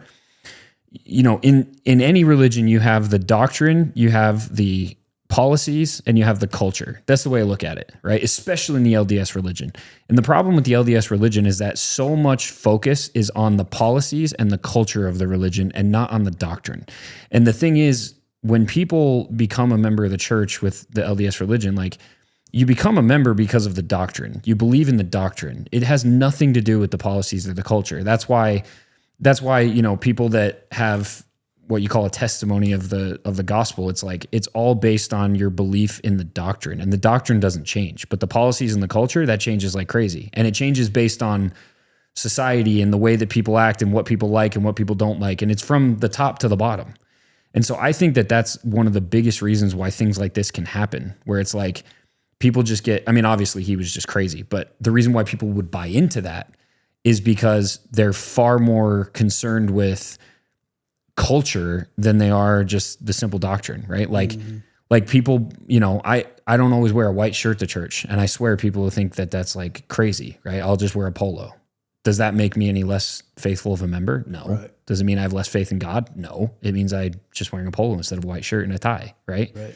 But the LDS religion has this weird culture where, and again, I would assume it's like any other religion where it's just like very, I don't know, people determine their faithfulness based on whether or not they're following the culture perfectly. And it's just weird. And that's why you have these weird factions that come out of nowhere where I think people just want to create their own reality within it, but they don't want to let go of that, of the idea that they're still part of the religion. It's a really weird thing. I don't know, man. And I've heard too, like the LDS religion let's say you're in New York or Detroit, or somewhere you go, the culture is different than Idaho, Utah. Oh yeah. It's completely different. Yeah, dude, I was one of 5 in my high school and there was 3,000 kids. Yeah. Here it's 99.9999%. I mean, even Maddie and I, like we teach the younger kids in church. That's our like calling. And it's funny because every time I put together like a lesson to teach the kids, I'm always trying to teach from a place of like helping them understand the relationship between them and somebody who's not a member. Because one of the worst things I feel like that the church does is make people feel inferior or feel like bad when they're not a member of the church. And that's just absolutely retarded. Yeah. Like it's the dumbest thing and it causes so many issues. And I just think like, who are we to judge others? Right. So I've tried my best to like teach it. But the problem is, bro, every time I teach that, they're like, all of our friends are members of the church. So it's super weird because I grew up in a place where I was one of 5. Yeah. And I knew all 5 because they were all in the same ward. They were all in the same, building that I went to. So yeah, it's way different. And you also experience, outside of the religion in a way that you don't outside of Idaho and Utah. It's just different. It's like, so yeah, I would say that I credit a lot of, who I am and where I stand with the church to the fact that I grew up in upstate New York. That's awesome. And that's where my because I built my faith, I do believe in the church, but like I built my faith and my testimony not off of being around tons and tons of other people that just believe the same thing and parrot the same things. I saw both sides of the tracks. Right. My parents were divorced when I was younger. My mom's side of the family is Roman Catholic. I was actually baptized Catholic at first. Okay. And then, I made a decision to be a part of the religion based on just kind of what I saw and what I experienced and what I felt like I wanted and needed. But it's interesting too, because I was telling you a little bit about my mom. Mm-hmm. So my mom, paranoid schizophrenic, lots of issues throughout life. And when people hear this story, they kind of think like, oh, poor me, but that's not, I have completely moved on, and it sounds terrible, but like my mom is not really my mom to me. Like I have a stepmom and my stepmom picked up that ball. The way I look at my mom is more like she just kind of she literally left when I was 16. And from the time that she left to me, it's like, that was it. She's gone. But I bring that up because, the other interesting aspect of this whole thing was watching Colby. Yeah. And seeing how you said Colby really well. I do. Yeah, he's a good buddy. Is he still a member of the church? He's not. Okay. Because of this, or was no, I think he was out before this. He served a mission. Yeah. For a little while. Yeah. After this? No, before. Oh, in Nampa actually, and okay. I think it just wasn't for him, and his wife is an LDS, and he's still super spiritual. Yeah, well, dude, hearing him talking, it was all about Christ, this, Christ, that. Like he's telling his mom, you have to come back to Christ. Like, yeah. Cole, he's one that a lot of people questioned early on, kind of where he was at. Yeah. Super young kid, just manipulated by a narcissist his entire life. I really feel bad for Cole because he lost everything. Yeah, he lost his dad. Dad, his mom, his sisters. He has absolutely nobody as far as no family. Goes. None. His wife and his kids, yeah. Because he wasn't even related to the grandparents at all, right? No. So, yeah, man, I have a special place, I think, for Colby in my heart, but he's going to have to survive and learn to survive, and he's done that. He's got his YouTube channel, Surviving. He's talking about. I have to check it out. Yeah, you should. Is he still in Arizona? Still in Arizona. Talks about trauma, surviving trauma, coping with it. Mm-hmm. So I hope he still stays down that path and he's successful, and because he got the raw end of the deal too.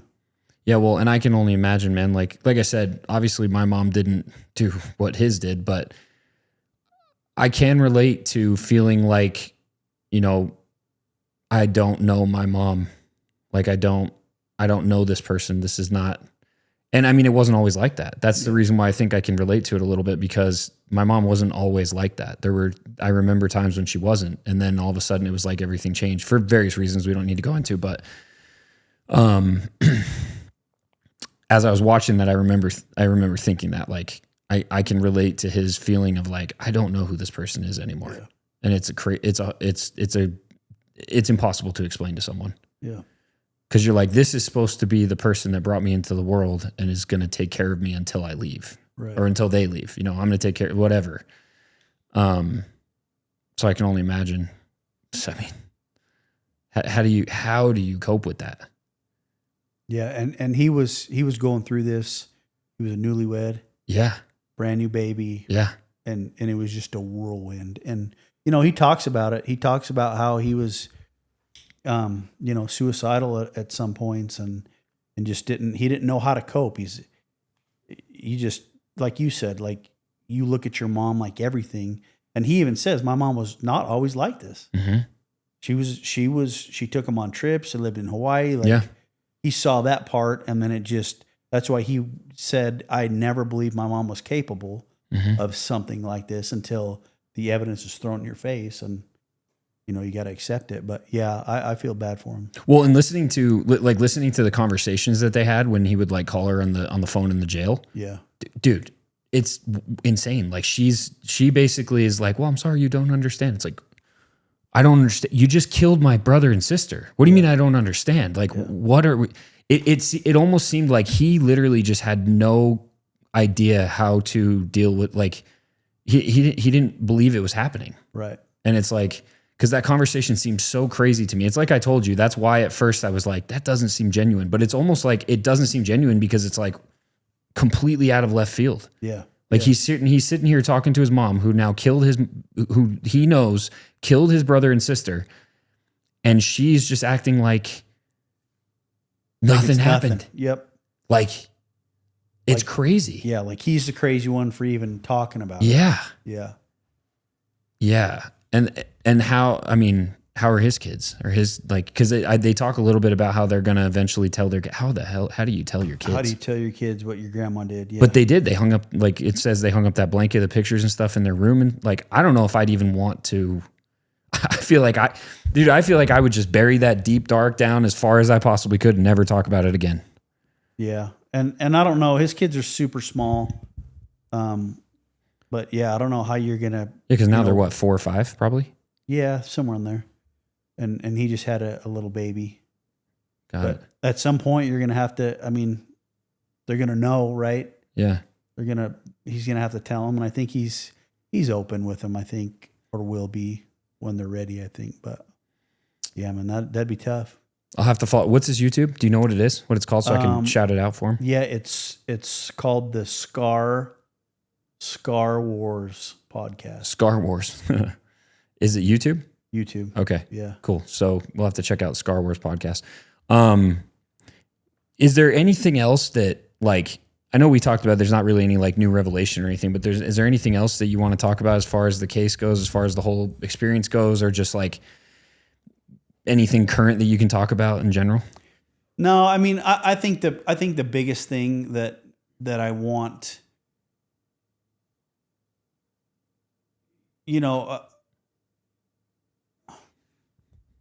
with this case, it's taught me a couple things, and most of the case details have been out there, through court or FOIA docs or whatever. So there's really not anything detail wise that hasn't been discussed. I always like touching on the teamwork and the cooperation between agencies, but I also want to touch on, like the law enforcement.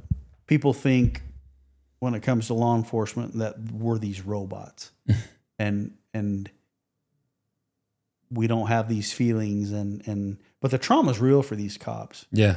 These cops every day that go to work, put the badge on, they're there to help people for the most part. Yeah, you get bad cops, of course, like you get bad everything and everywhere though. Yeah. But I think, when I was a cop early on, we were taught when you deal with something traumatic, bury it. Mm-hmm. Don't think about it, go home, have a shot of whiskey, have a drink, forget about it. You got tomorrow to come back and you're going to see the exact same shit, right? I want it to be known that, cops go through this crap and And, sometimes people say, grown men aren't supposed to cry or they're not going to go through this.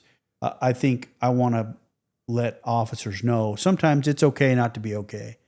And these things that you see and deal with every day, if you bury, are going to take a toll. Yeah.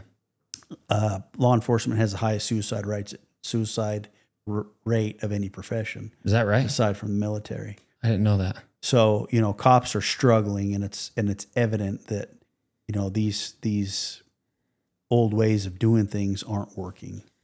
So I would just, anybody out there that's police or military, just encourage you guys, if you're struggling, to get help, and don't be ashamed. Don't be afraid. Get rid of the stigma that cops don't need that stuff or men don't need that. I think that's bullshit, but I always like to throw that in there because it is a traumatic thing. A lot of cops, good cops, were ruined because of this case. And, if we can learn from anything, let's learn from that. Yeah, well said. No, I agree. That's always been something that I've tried to talk about as well. Like, dude, I don't know what it is, but I've never subscribed to that idea of like, we have to completely bottle up our feelings. I mean, I don't know if that's just an older adage or what, but like, I've always been, the amount of times that I've been to therapy or that I've like seeked that, dude, I think going to a therapist is actually a strength. Yeah. I think being able to recognize that you have these issues and being willing to actually go and address them is a strength. I mean, there's no reason to walk around with it. And the most important and probably impactful thing that I learned through therapy, and I'm sure you've learned it too, is the idea of anchors, right? I don't know if that's how they call it, but my therapist that I was going to for a while was basically helping me understand that we create these, based on the experiences that we have in our life. It could be literally from the time that we were 3 years old until 30 or 40.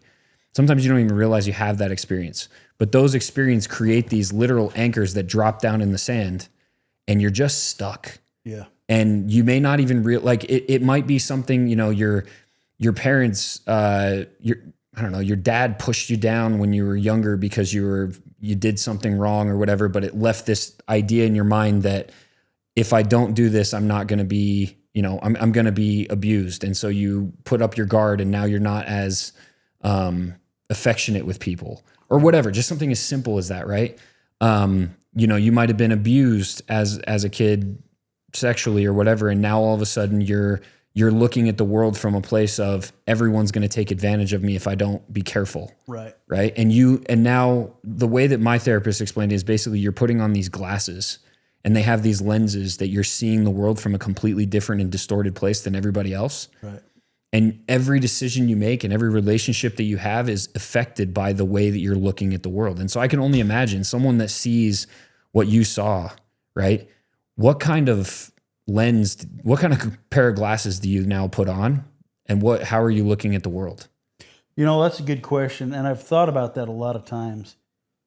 My view on the world has changed. I think for the better. Like you could look at the bad all day long, but I want to look at the good parts of it. Mm-hmm. And to see a community come together for kids they never met, to see the relationships that I've built with victims, with other officers, people I would have never met if it wasn't for this case. Yeah. Guys like you, we're sitting here talking about it. Yeah. You meet some damn good people along the way. And so my view has made it better. And I think for the most part, there are a lot of good people out there. Yeah. And I don't want to focus on the 10% of the bad who are killers and evil. You can very easily look through that lens and think everybody's like that. Mm-hmm. But who wants to live like that? Who wants to carry that burden? And so I've chose to look at the positive relationships I built. I've chose to look at the friendships and just the way a community has come together in support of these kids, put out memorials, fundraisers. They supported us. Mm-hmm. So yeah, I think, I always have to constantly remind myself there's more good in this world than evil. And I firmly believe that. That's all. So this, It's interesting because the exposure of such an evil thing has actually created more of a hope in you. Yeah, absolutely. It's interesting. Yeah. I don't feel like that would happen with most people. What do you think makes that happen for you? You know, I don't know. I don't know if it's if I have to look at it that way. Yeah. For self-preservation. Yeah. I don't know. I just I would contemplate that all the time. Like, well, because when you think would you of say these, you're grateful for that experience then? You know, I am grateful for it. It's taught me a lot about myself, about family, about support, about life, about relationships. You know, it's taught me so much about other people and the things that I've been through. Yeah, I'm grateful for it. I would do it again. I would do it again. I would go through that mess again because, you know, I can look myself in the mirror and say, we got justice for these kids that weren't able to speak for themselves. Yeah. And we didn't give up. And, you know, I'm proud to say that I worked with the best group of people ever. So yeah, I think it's made me appreciate that part of it a whole lot more than the negative. That's awesome, man. Yeah. That's really cool. Well, dude, let's end on this. Two things. Number one is what should people take away from this? And then two, how can we, just civilians, support first responders more? And just, you know, what can we do to help first responders more as far as dealing with all these kind of things and just be more, you know, aware of it, or just like really what can we do physically? What was the first question? What should people take away from this? I would say people should take away, like, if things don't seem right, because I kept hearing that years or months after when you talk to people, yeah, they just seemed off, or yeah, that everybody would seem say right. that. Yeah. But nobody said anything. Right. So I would say if you think there's something off, just tell somebody, tell the police department. And if there's nothing there, there's nothing there. Great.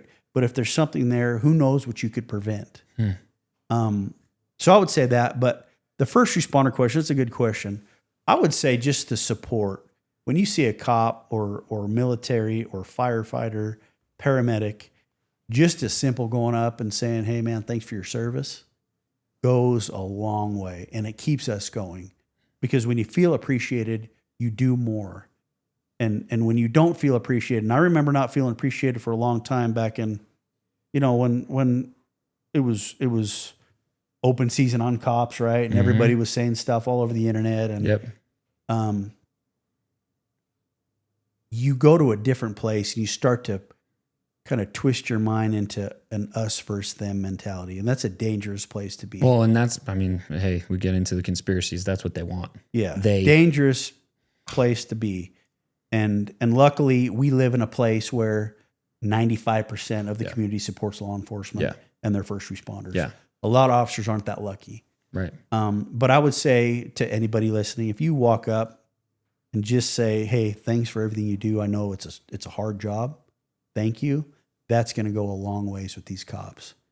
So I always try to do that. I know my wife, my kids, they've grown up that way. So if they see somebody like that, they go up and say it. Yeah.